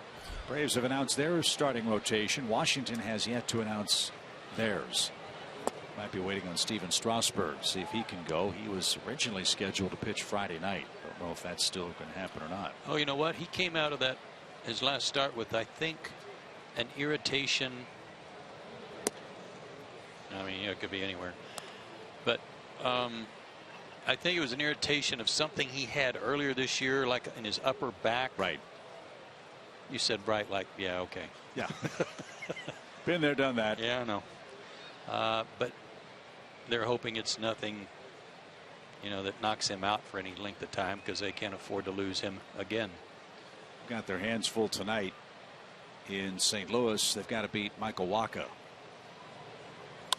Freeman rolls it foul. Scherzer, the St. Louis native, is pitching for the Nationals. Boy, he is not the same guy since the near perfecto no-hitters and all that stuff. I don't think he's been nearly as effective for the Nationals. What's his record, like 11 and 11? I think he's a 500 guy, yeah. Saw a stat earlier today. The Cardinals have already won 86 games. They could play 14 and 16 ball and still win 100. How about that? What a season. Yeah. With a lot of different people. Last night it was Brandon Moss who hit the walk-off 3-run homer in the bottom of the 9th inning to hang another curly L on the Nats. 8-5 the final. Let's talk about that for a second. Yeah. I know that Papelbon was not in the game, and the game was obviously on the line, and he's their closer, as Matt Williams has said and has demonstrated. But in that situation, if the guy you brought in to pitch the bottom of the 9th is in trouble and the game's on the line, don't you worry about the next inning, or don't you worry about tomorrow, and try to win right now, because these games are so precious to the Nationals at this point. Yeah, there was a great story on that very subject in the Washington Post online either yesterday or today about that subject. The Nationals have to be almost in a sense of desperation now. I mean, they were the team to beat. Everybody knows, as their own player said, they were the team to beat in the National League East. It hasn't happened for them for myriad reasons. As Freeman hits one towards second, Gordon with the backhand makes the play. 2 out. I'm with you. You do whatever you have to do in unconventional ways if that's what it takes to win the game. They had to win that game. They led that game. Yeah, they led the first game of the series and let it slip away in the late innings, and that's been a very frustrating thing for many of their fans. And I'm not telling Matt Williams how to manage. I don't think you are either, but he has come under a lot of criticism for the very rigid manner in which he has used his bullpen, very consistently though, all year long. And managers know their teams a whole lot better than I do, or ever will. They know the ins and outs and who's ready and who's not, who's healthy, who's not. So we're not privy to that. But my point is, if you want to go strictly by the book, then you're going to go in the book as a second-place team who had a very disappointing season. You better start thinking outside the box a little bit to try to get your team going. Couldn't agree more. And as I said, while the Mets are playing the Phillies, a team that they've absolutely dominated, the way the schedule lays down for the Nationals, they've got to go up against the Cardinals, who have the best record in baseball. And when you lead 2 games against the Cardinals late, you got to win them, because it doesn't happen often, especially at Busch. Pop fly foul 0-2. Casey Jansen was the unfortunate pitcher in the first 2 games of that series. He did not have much luck against the Redbirds in St. Louis. And the Braves head up there tonight. Yep. They are 3-9 on the year against Washington and 0-6 at Nationals Park. Line drive, fair ball by Adonis Garcia, and he's got himself an extra base hit, and he reaches on an 0-2 pitch with 2 outs and fought off several tough pitches. Another good at bat, much like Swisher's in the second inning. Freddie had a good at bat this inning, but turned into a ground out. Good battle. There was another note on the Nationals. They have 6 walk-off losses this year. All of those games came in tie games. Neither of them saw Storen or Papelbon pitch.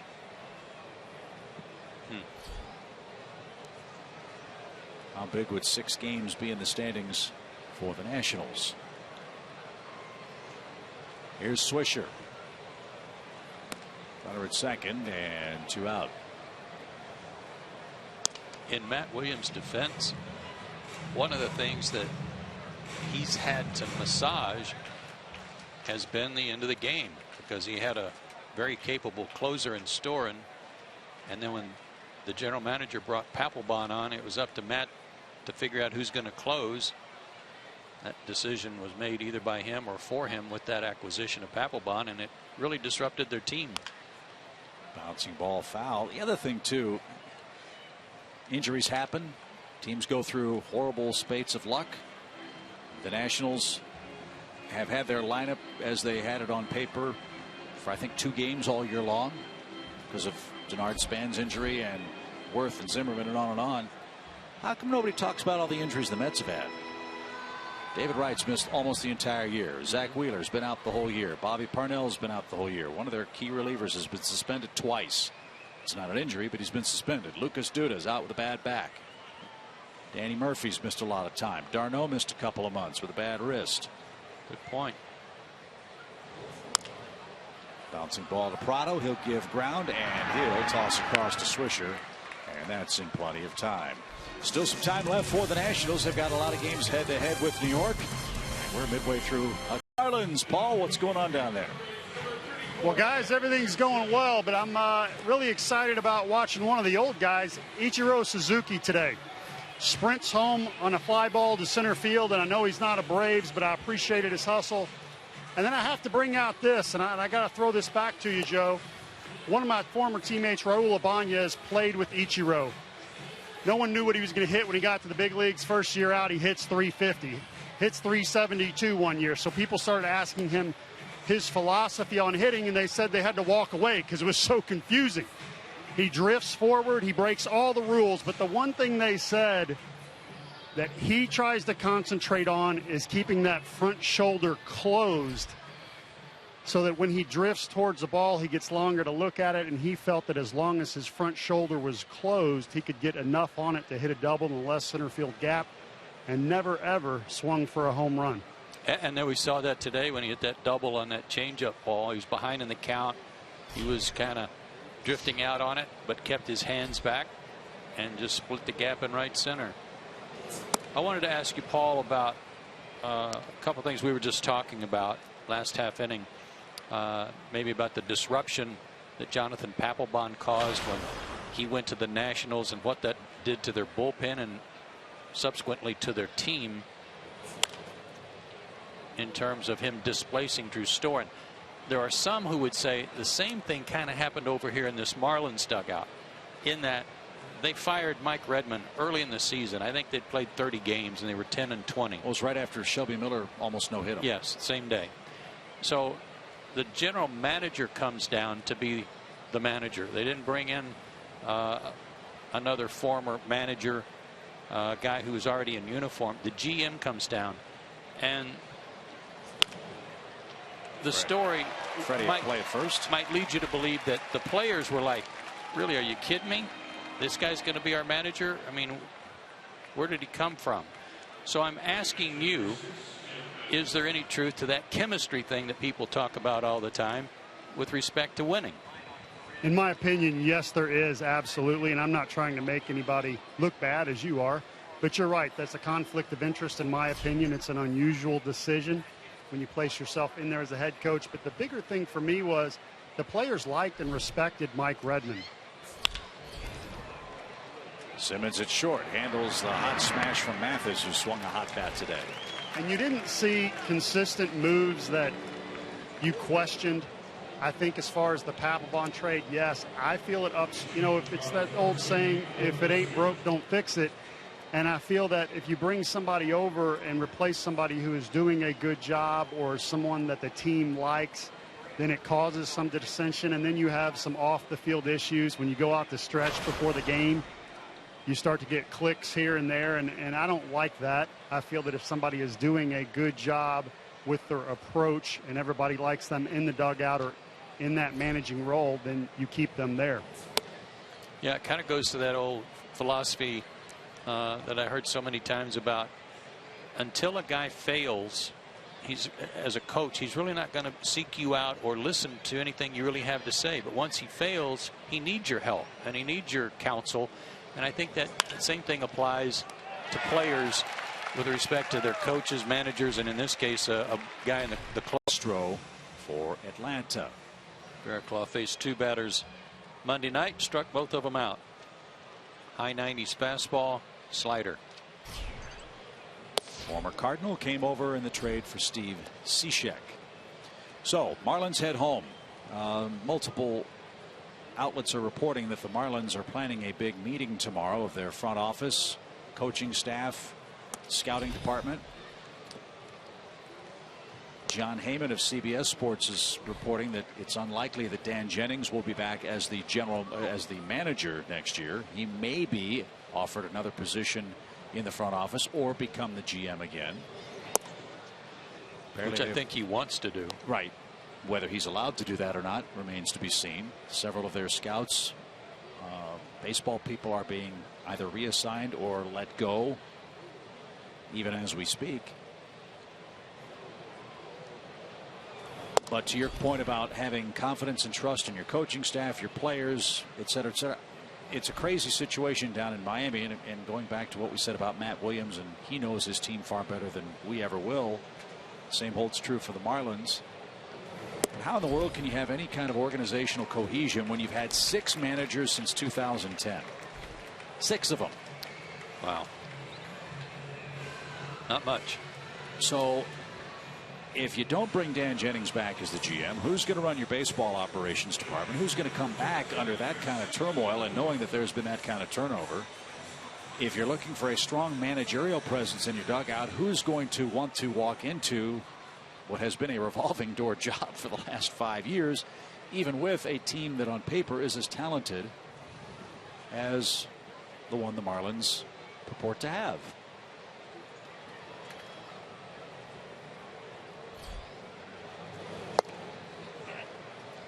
Don't know the answer to any of those questions. Been an ongoing saga down there. Yeah. But from the scouting department to the front office, there will be sweeping changes, if we are to believe what we're reading today. So that came from Clark Spencer, who wrote an article in the Miami Herald about that very subject earlier. But there's always sweeping changes down there. Yeah. Whether they're sweeping changes by bringing in all these great players that they had for their first year in that new stadium, and then all of a sudden bailed on that and got rid of everybody. Those were sweeping changes. Yep. Even before this ownership group was in place, when they won the World Championship the next year, sweeping changes. They got rid of just about all of their good players. Yep.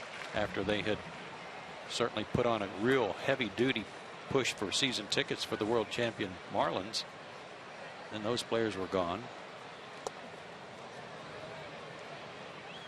So it's one of those, stay tuned, folks, because right now their lineup is solid. Right. Once they get Stanton back, it's a solid lineup. And if you have Fernandez at the top and he's healthy and ready to go and can make 30 some odd starts, that's a great place to start too. Line foul and out of play. It's still 2 balls, 2 strikes.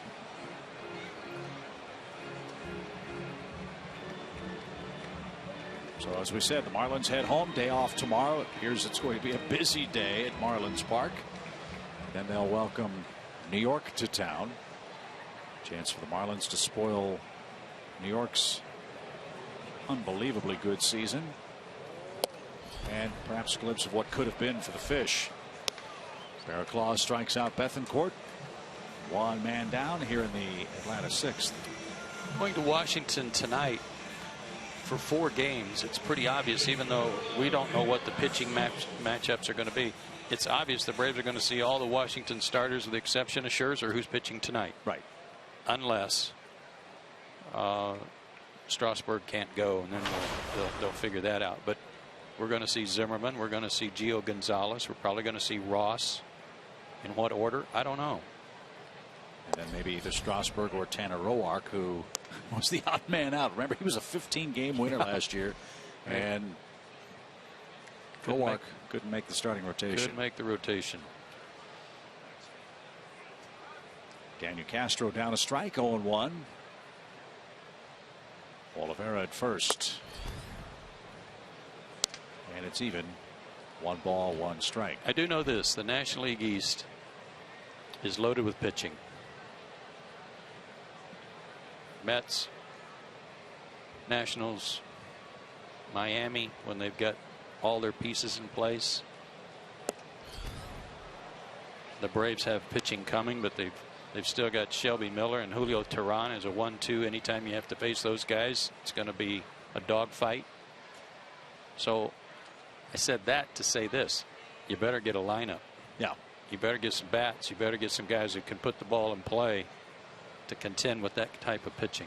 Well, that's why the acquisition of Oliveira is so important for Atlanta. They want to see what he can do in September and figure out how he fits in and where he fits in as the Atlanta third baseman. They paid a very heavy price to get him, and it wasn't just in terms of talent and dollars with Dodgers. Remember, they tried to get him before LA got him, and that was without seeing him play other than international competitions on tape. There were no games for Oliveira to play. But it was the Dodgers who won the bidding war and then traded him to the Braves in that blockbuster deal that sent Alex Wood and Jim Johnson and Avalon and Jose Peraza out west.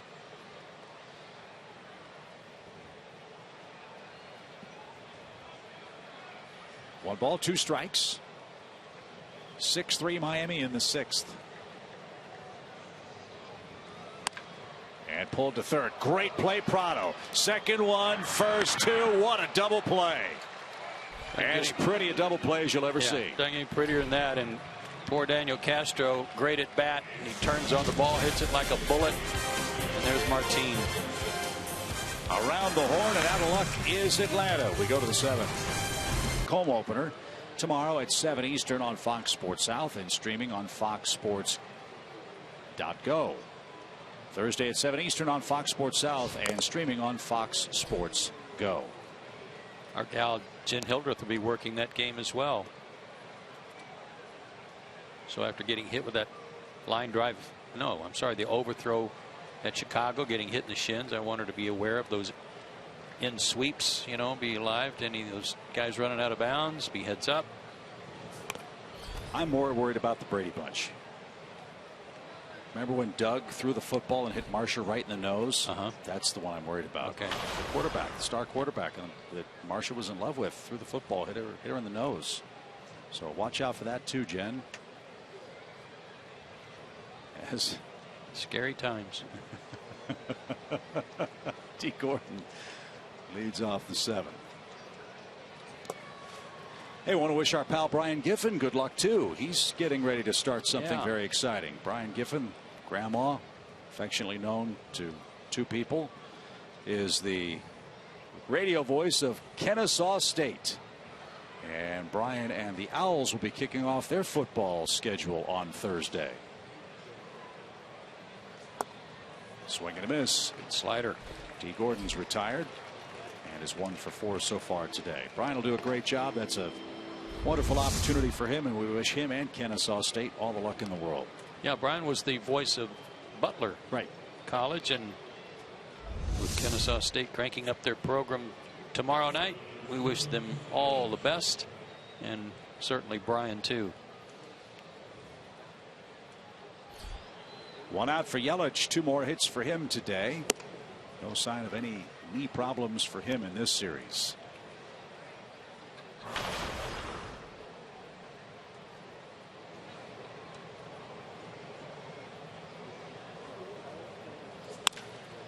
Fly ball tailing away from Maben. He's unbelievable. Yelich just glides into second base. He's got a 3-hit day, and that's his 18th double. I know that I probably wear this out with a lot of people, but hands inside the baseball. Pitch running away from him, and he didn't get too far out in front of it. Stayed back, drove it the other way with authority. That's why I said last night, I think this guy's got a batting title in his future somewhere. Uses the whole field, good speed. He's a first-round pick. The Marlins stole him with the 23rd pick in 2010. Down the right field line by Prado's had a big day today. And Martin's still trying to go to right field. Just as he was when he hit that ball to deep right on that fly ball that was ruled an error off the glove of Swisher.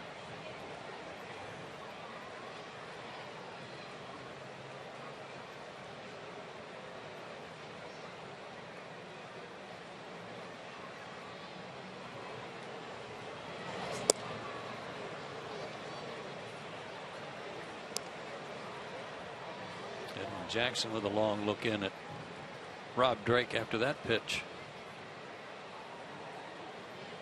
He's not the first and won't be the last.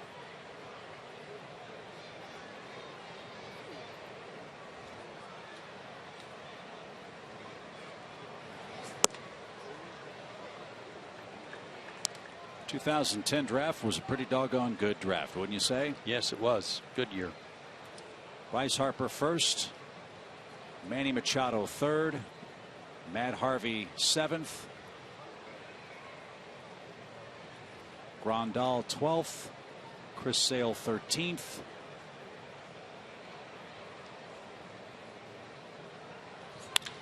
And a line drive over short. That's in for a hit. Yelich is going to get waved around. He's going to score as Martin Prado celebrates a 2 RBI homecoming in Atlanta. So he's trying to go the other way, He's trying to get that runner over to third. And you decide to bust him with a high fastball. That is his wheelhouse. High fastballs.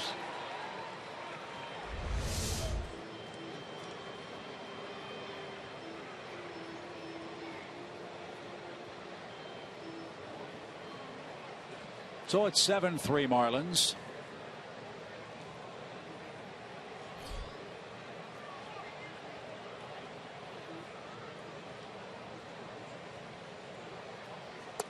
Last time the Marlins swept a 3-game series here in Atlanta was April of 2009.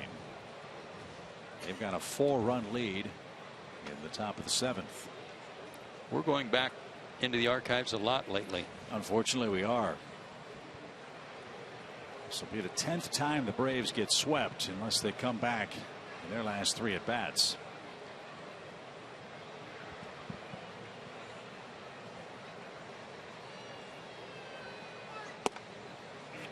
That's in for a strike. Marlins are an astounding 8 for 19 with runners in scoring position in the series.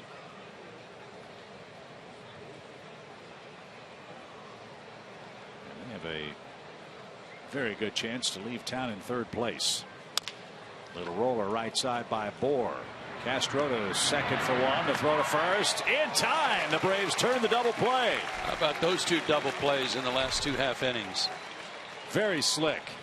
Didn't think they had a chance to get that one on a slow roller. But Bohr is retired, so is Miami, and it's time for the 7th inning stretch. That's close enough. Years.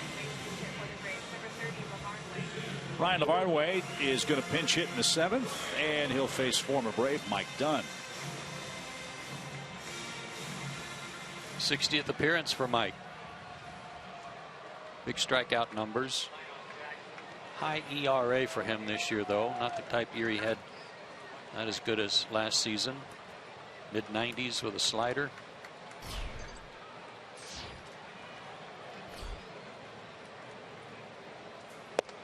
And the piston didn't get it. Big swing and a miss. Strike 1 for Ryan.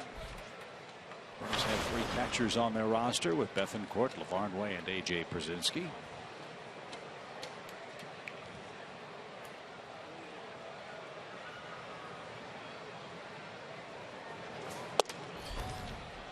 That's inside, even count. 1 ball, 1 strike. Underway in Chicago. Reds 1, Cubs nothing. Wonder if Joey Votto hit another homer.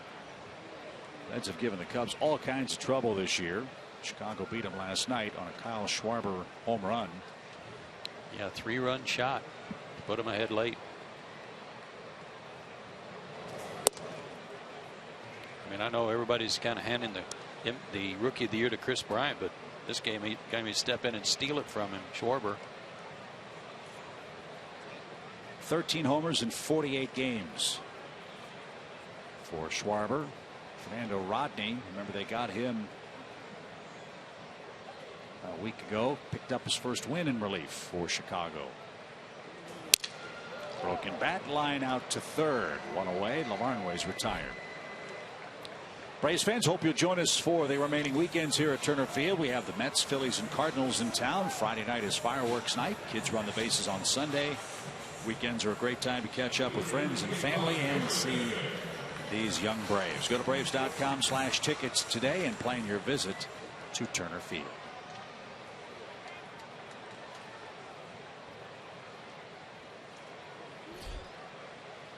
Maben, the batter, he's got an infield hit, a run scored, and he has struck out twice. That 3rd inning hit snapped an 0 for 19 for him. Turns on that ball, rips it foul.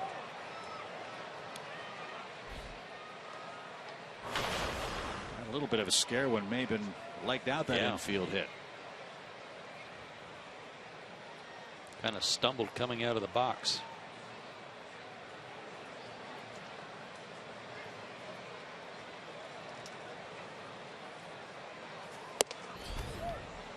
Oh, 0-2. Other games of importance later on tonight. Let's start in the American League. Minnesota. They're hanging in there, aren't they? They're a game out for the 2nd wild card. They're 41-25 at home, where they host the White Sox tonight.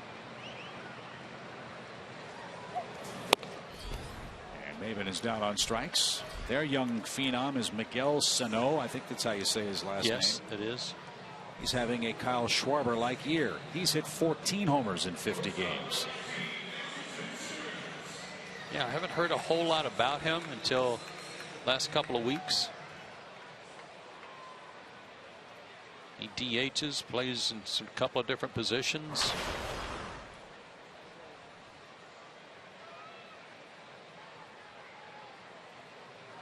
Twins a game behind Texas, 2.5 games ahead of the Angels in the hunt for the 2nd wild card. That would be a great story. Sure would. How about a Minnesota-Houston ALCS? 1 ball, no strikes for Andrelton with 2 outs. And a bouncing ball right side. D. Gordon's got it. Easy play and done. Breezes through the 7th. We go to the 8th. All Marlins 7-3.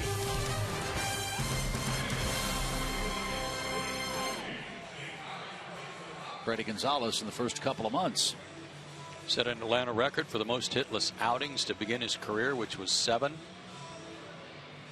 Allowed his first hit to a right-handed batter on May 20th, and that snapped a hitless streak against right-handers at 30 at-bats. And according to Stats Inc., it was the longest such hitless at-bat streak against right-handed batters for a Braves pitcher to start his career since 1974. Ground ball sharply hit on the first pitch. Zuna is out number 1.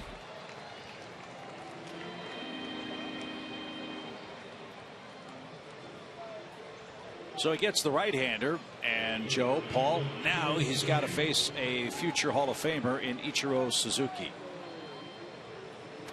We're going to show that double he hit earlier, Paul, and with regard to that right front shoulder, behind in the count. And it was tucked for a long time. We talked earlier about him staying close, but what I hated, Joe, is even when he hit a weak ground ball to the left side or right, he was halfway out of the box on contact. Couple that with speed, And I think that's why you see that high average. And he was one of the rare guys that I could make a quality pitch to down and away, even fool him with a changeup. He'd drift forward, so I fooled him. But because he keeps that front shoulder closed and is so good at going with the ball and not trying to pull everything, he was often rewarded with a double when, in fact, I made my pitch. But it's like I said earlier about D. Gordon, Paul. He may not look that strong, but if you keep that front shoulder closed, teams are going to start pitching you in, so you've still got to be able to handle that pitch inside, and he does with ease. I agree, and even if you fight it off and live to see another day, it's hard for me to pitch inside and make my pitch over and over and over again. Sometimes, like he did right there, he just drifted forward and he took that pitch. Sometimes a good take, a foul off when I make my pitch is very frustrating, and it's only a matter of time before I make a mistake. And that's when he's definitely going to hit it hard when you leave that one over the middle. Well, we're lucky when we get to the ballpark. For example, when Ichiro was in Seattle. You don't think this man's strong? Watch this man take batting practice at Safeco Field, right? Yeah. I mean, he did him 20, 30 rows up in that gigantic ballpark with ease. That's all he did. I mean, Lou Piniella tells the story all the time. He just flipped the ball to the opposite field in spring training when Lou was with the Mariners. He said, "Show me you can pull the ball once, son." Well, he hit a home run about 9 miles in Arizona, rounded third, shrugged his shoulders and looked at Lou, and Piniella said, "Do whatever the heck you want." I mean, he was that good. Castro to his right, and no chance to get Ichiro, who legs out an infield hit that ball in a perfect spot. So he's got 2 more hits. And with his speed, Paul, if he just hits the ball on the ground, he's got a chance, doesn't he? That's it, his speed, and he's out of the box quickly. Doesn't try to do too much. You're right, I have seen him take BP. It's absolutely incredible, and I wonder if he thought to himself, you know, I can hit 15 to 20 home runs and hit 280, or I can hit 350 and hit 5 to 10, and he figured, well, I will add more value. And unusual that he was a right fielder, had such a good arm that he was out in right field. Wasn't a power guy, but gosh, 340 to 372 in his prime, that's hard to pass up. Yeah, I'm going to say that the Mariners could go somewhere else to find a guy to hit 280 and hit 15 homers. They can't find many guys to hit 350 or better. I was going to say, right now Ichiro might hit cleanup for him with his 6 or 7 homers. With all due respect in Seattle. 1 ball, no strikes to Rojas, who took over for Echeverria, who left with a hamstring issue. Guys, it's similar to me of the pitcher that can throw 98, but he relaxes and hits his spot at 92, 93, and is much more effective. I guess it would be that same thing in Joe. There's something to cutting down on your swing a little bit. I mean, you got to kind of know yourself. If you hit 30 home runs, I assume you'd want to do that. But, you know, it seems to be if a guy takes an easy approach and swings at 80, 90%, it's better. It's easier to hit the sweet spot with the bat. That's what the point I was trying to make earlier, Paul, and I probably didn't do a very good job of it, but it's almost like on that off-speed pitch, he slows his swing down to match the pitch almost, and the ball still comes off his bat. Tries easier. Yeah. And on his way to the Hall of Fame. I sure hope Ichiro gets a ton of hits the rest of the way. I hope he gets a chance to. I would almost guarantee he's going to get a chance to play somewhere next year. Sure thing. Tell you what, if they had, among active players, if they had a foot race for guys 40 and over, my money's on him. He's 2 steals away from 500, which is something that isn't talked about a lot. Well, he's in his 40s, and we just watched him running down the first base line. We saw him tag at third and score. Went from first to third on a hit earlier also. His legs are still working just fine. He's really a marvel.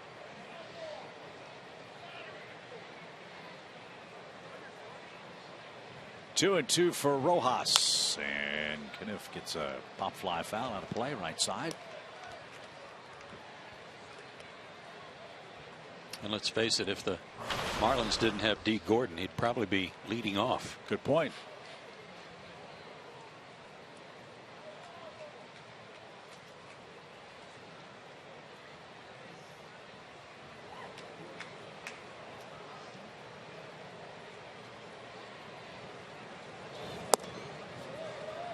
Low, full count. Dodgers and Giants play later tonight. That's another huge game for San Francisco. They lost to Greinke last night. 2-1 was the final. Today it's Leake and Kershaw. And a line drive to the right side. Rojas dumps it in. Ichiro never stopped running. And the Marlins at first and third at the Braves an awful lot today. That's their 13th hit.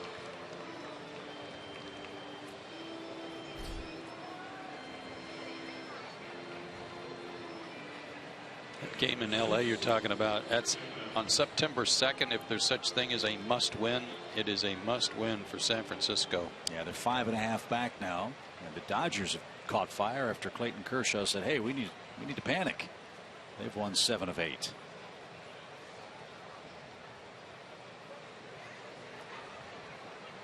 So here's Mathis. He's hit the ball hard 3 times today. Good day for him. He had 4 RBIs for the entire season. Remember, he missed a lot of time with a broken hand. He has 2 RBIs today.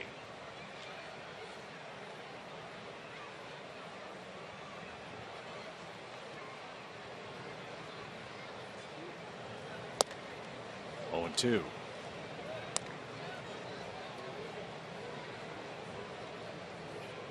Mathis played with the Angels and Toronto. This is his 3rd season in a Marlins uniform.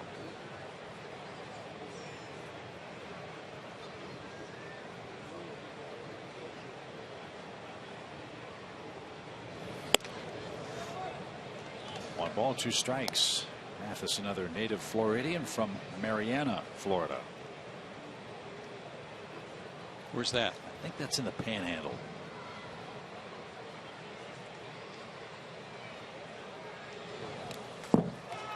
That one got away, but no advance from third. Ichiro plays it safe. Rojas to second on a wild pitch.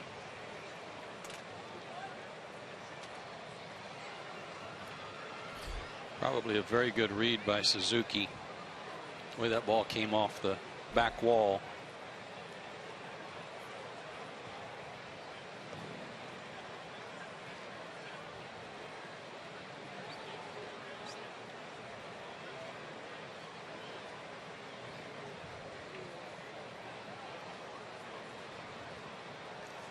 Infield in, 2 balls, 2 strikes.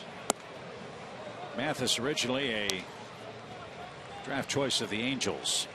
And does Tom Kochman sign every single one of their players? I believe that's a rule. Every time we go through the book, you see, well, originally signed by Angel scout Tom Kochman, Casey's dad. Oh, Casey's doing well. And a swing and a miss. Mathis is down on strikes.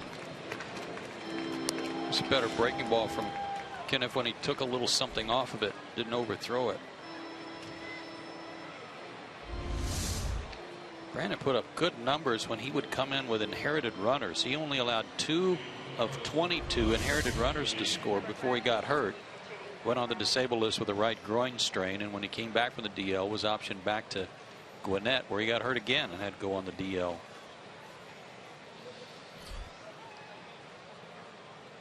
This is Casey McGee. And a strike. McGee really resurrected his career with the Marlins. Went to Japan, you might recall, after some good years with the Milwaukee Brewers. Things didn't work out well for him in San Francisco. Matt Duffy took over at third base, and the story about McGee was he was as professional as a professional player can be. When he got the news that Duffy was going to take over, be the starting third baseman, and he was out of the Giants' plans, he took Duffy into a room and said, hey, congratulations, this is what you need to do. I mean, he really handled that bitter pill like a big leaguer. And I'm sure Duffy will never forget it. You know he won't. That'll be something he hands down.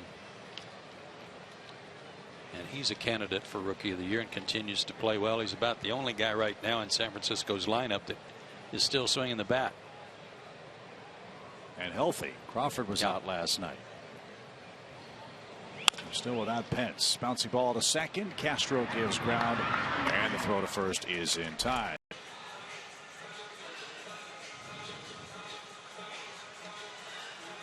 This is Brian Morris. He's done good work out of the bullpen for Miami. And he's their fourth pitcher of the day. Conley started, gave up 3 runs in 5 innings. He's in line for the win. Barraclaw faced 3 hitters in the 6th, gave up a walk, but got that double play. Dunn got the Braves 3 up, 3 down in the 7th. And now it's Morris versus Freddie Freeman. Like everybody else in baseball, Morris throws 93 to 96 with a slider.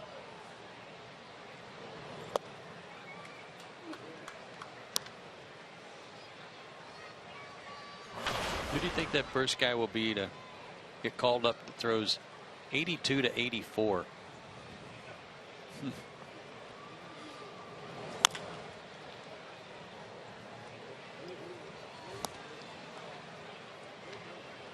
Some teams will tell you they're already here. But that's truly how the game has changed so dramatically in the last 20 years. Clubs used to have 1, maybe 2 guys like that if they were really stacked in the pen. Now it's all power all the time. Get your starter out. Some say after the 2nd and a half or 3rd time through the lineup, and then turn it over to the fresh arms for the final couple of innings.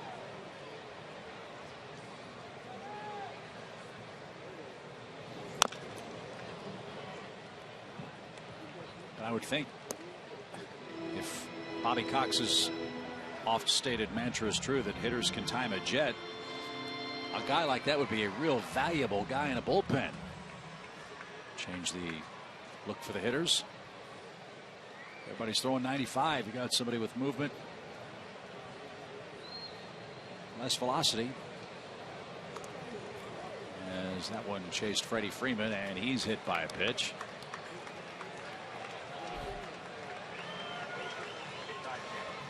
He's at first with nobody out.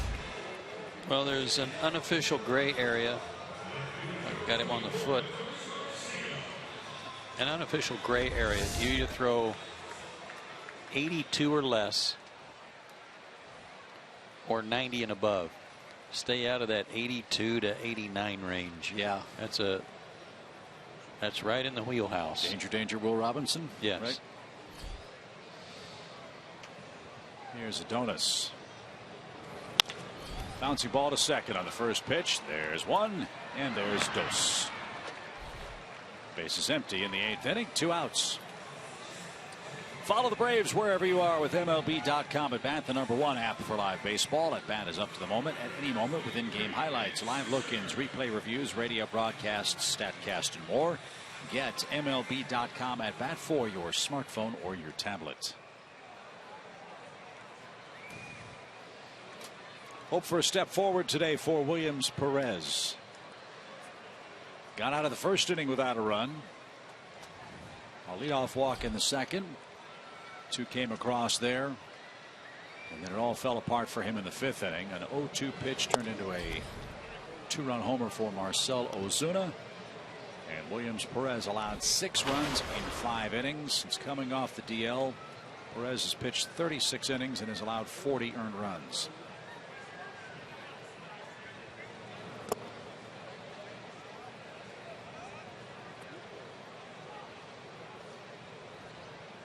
Is if all of them earned, so maybe let me correct that. It's 38 earned runs. Only 2 of those 3 were earned in that inning. So 38 earned runs in 36 innings. Swisher with a dribbler. Gordon spears and throws off target. Board tried to stretch out and save it, but couldn't keep his foot on the bag. That would have been a spectacular play. Great range by D. Gordon, and he knew he had to hurry, so when he got to his feet, he just turned and fired. He really couldn't get his sights set on the bag. This was kind of a blind throw with his arm action already starting. There's that man again. Can't resist getting dirty, can he? Well, he did a smart thing here. He turtled. He got both hands in to keep getting stepped on. Hector Oliveira is the batter. And a bouncing ball short. The flip to second in time, so John Holland will have his hands full with the uniform of Justin Bour. Oh no, he'll just throw. It's a very, very strong photo. Nicely done. As Arodys Vizcaíno is on to save the all-important 8th run. Well, Arodys has pitched great. He really has. Yeah. It's just been trying to get him a lead somehow, some way, and the Braves have not been able to do that. 20 of his 21 appearances since he came back from his suspension have been scoreless, and he's got a 14 2/3 inning scoreless streak working right now. So he's serving an apprenticeship in the 9th inning role for Atlanta, and if he can do it, that's one less item off the checklist for the Braves to worry about in what will, I'm sure, be a very busy offseason between the 2015 and 16 seasons.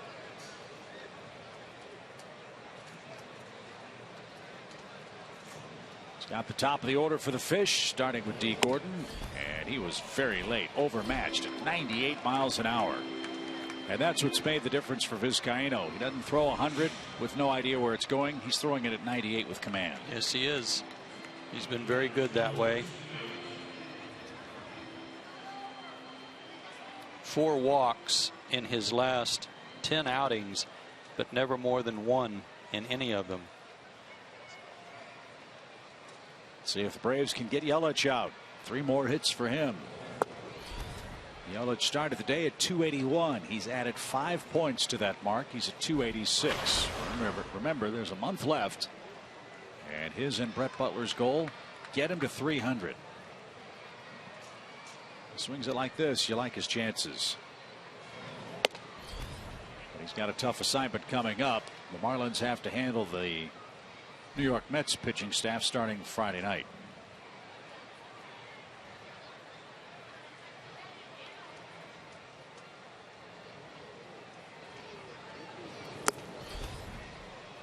I'm watching Daniel Garcia out at second base, and I like watching these guys periodically because Daniel is like that guy in the U.S. Open tennis tournament right now who's receiving serve from the guy who serves the fastest.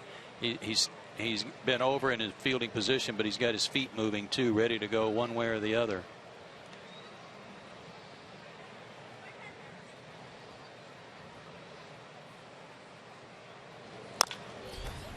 That's fouled off Yelich's foot. 2 balls, 2 strikes.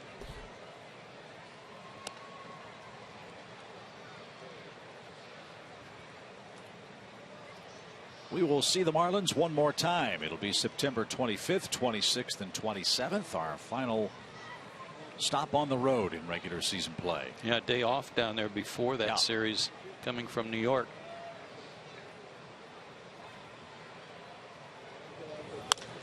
Sharply hit, and Yelich has a 4-hit day. And he's streaking for second. The throw there is going to be late. He was thinking 2 out of the box. Look out, Yelich is on a roll. Yeah, and I think that may have ticked off the glove of Oliveira to slow it down just enough to give him time to get to second.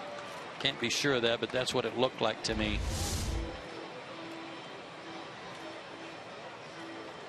Nice ball away. Took it that way. Some room that way. No way he got to that. Adonis got to it quickly and got it in as fast as he could.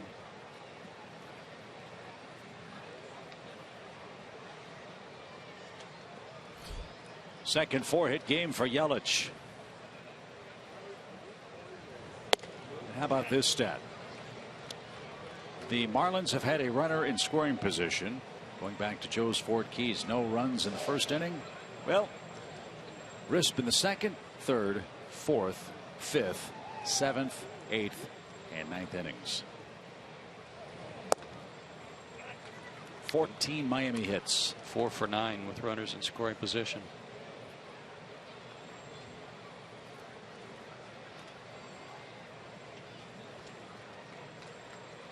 Martine's benefited from that. He's got 2 RBIs today.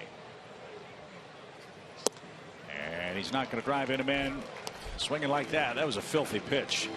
87 miles an hour, a sweeping slider following a 98-mile-an-hour fastball, and 2 are out. Yeah, Martin had trouble. Those hip pockets again. They were already kind of vacating the premises. Is that the old foot in the bucket? Just a touch? That was somebody pulling on you from the dugout, trying to keep you from leaning out there. Can't say that I blame him. Well, this will be a fun matchup. Bohr likes the fastball. Rhodey's has a good one. Braves move Garcia nearer the line and left as the first one misses low. 1 ball, no strikes. Matt Whistler gets the ball for the Braves in Washington tomorrow. We'll get to D.C. well ahead of the Nats. They play the Cardinals later tonight.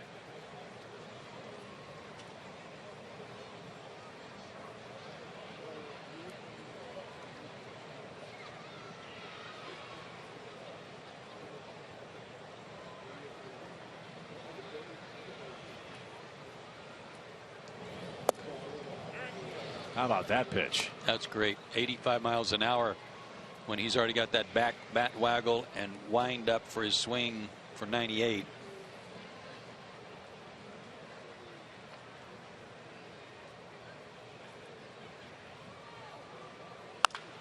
Ground ball right side. Freeman's got it. Vizcaino to the bag, and he works around the Yelich double. Christian Yelich, a 4-hit game. It's up to the Braves in the 9th inning, down 4, 7-3 now. Fight the 4-run lead. Last night he came in a non-save situation, or excuse me, 2 days ago, but that was because he was already up and the Marlins added to their lead in the 9th. Today I'm not sure why he's in there with a 4-run lead, but here he is. Day off tomorrow, perhaps? Yeah, could be. And the fact that they want 3rd place. And if they get 3 more outs, that's exactly where they'll be. There's some talk, too, that in the offseason, not only will the Marlins look for a top-of-the-rotation type starter, they might be looking at an elite closer. As this one is popped up by Bethancourt, Ramos calls everybody off, says he's got it, and he does. There's out number 1. Imagine a Craig Kimbrell and a Aroldis Chapman at the end of the line for the Marlins, and Ramos is an 8th inning guy. That'd be a pretty salty 1-2 punch in the late innings. Laser Baker gave us another option on that trivia question. Joe Mauer is at 314. No, Joe Mauer doesn't get talked about hardly at all because he doesn't hit home runs anymore. And he's not catching anymore. Right. DH first baseman for the Twins as Castro pops one out of play. But still an outstanding average hitter, if you understand what I'm saying. Yes. I think Daniels due a base hit here. Got robbed by Prado his last time up. He's played excellent defense today. I just think he deserves a hit. I like watching him play. I do too.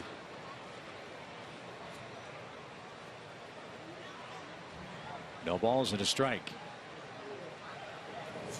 Goes back to what you and I have talked about a lot too. The great work that Brian Snitker has done with the Gwinnett team. Castro spent most of the season there. He spent some time at Mississippi too. But the Brave staff, developmental staff at the AA and AAA levels, really has done terrific work getting these guys ready for the numerous opportunities that have come their way with the big league club. So tip of the cap to those guys. Hopefully Brian and the gang at Gwinnett can have a good series. They start a 4-game set with Norfolk.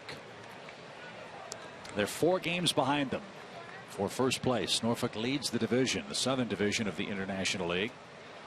Jake Brigham's going to pitch in game 2 of a double header later on today. Don't know who game 1 starter is going to be. Malik Smith has had an excellent year. He leads the G Braves with 28 stolen bases. That's after at least 20, I think, at AA. Mississippi, Greg Ross, 6 innings of 1-run baseball. He's surrendered 2 or fewer in 10 of his last 11 starts. That's for the Mississippi Braves. Lucas Sims pitches tonight as Castro is down on strikes and 2 are out. Carolina, Dustin Peterson knocked in a couple of runs with another 2 for 4 night. Peterson has 60 RBIs for the Carolina club. Ozzie Albies a .310 average for Rome. Danville wrapped up their season with a 34-34 record. Austin Riley ended his Danville campaign with a .351 average, hit 5 homers and 19 RBIs. Hit 5 homers at Danville. 5 at Danville. He had 7 and 21 with the Gulf Coast ball club. Yeah. And that is a young man, the 41st overall pick, that many in baseball say the Braves absolutely stole in the draft. So we will keep an eye on his progress closely next year. As Jace Peterson, the final hope for Atlanta. Jace got the day off today. Almost. Good point.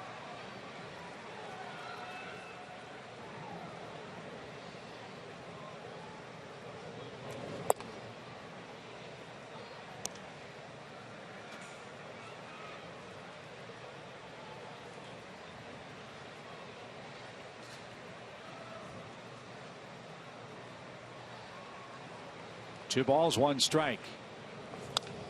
And fouled back. It's now 2-2.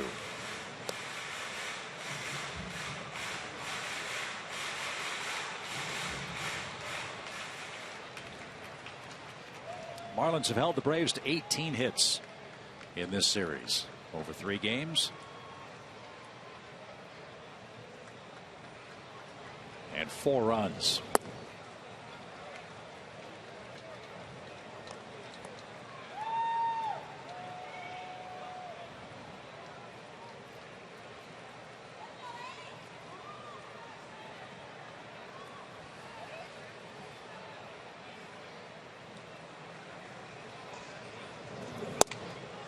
Peterson a walk. Wow, thank you very much. Ramos trying to get him on that inner half of the plate, which has been problematic for Jace this year. But he missed badly with his last 2 pitches, and the Braves aren't dead yet. Here's Maven.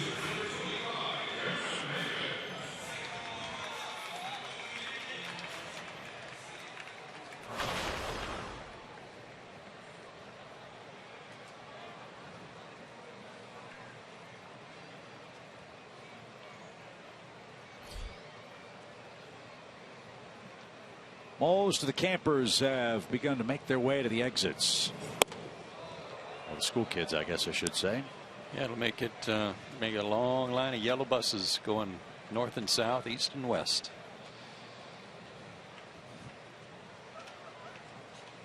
Because as we all know, all roads depart Turner Field. On this gorgeous afternoon, September 2nd, where the Marlins lead 7-3 in game 3. Out of play, even count. It's headed for Tommy Hutton. And out of play. That was fun last night. I hope fans that saw that enjoyed the interplay between the 4 of us, the 2 Marlins broadcasters, and Chip and I. We had a good time. Rich and Tommy are really good guys. That's what made it fun. Maybe we can do that again and maybe have some longer innings so that we can talk a little more substantively about what's going on with their club and our club. But I'm with you. I hope the fans enjoyed it. They sure have enjoyed their trip to Atlanta. They're about to sweep the Braves for the first time here in a 3-game series in 6 years. And as soon as this one's caught by Ichiro, that's exactly Atlanta's fate. There's the ball game. Marlins 7, Atlanta 3, a 3-game sweep. Braves swept for a 10th time this year. The Marlins hold the Braves to 4 runs and 18 hits in the 3-game visit to Atlanta. Big day today for Christian Yelich, and we'll recap it for you when we come back.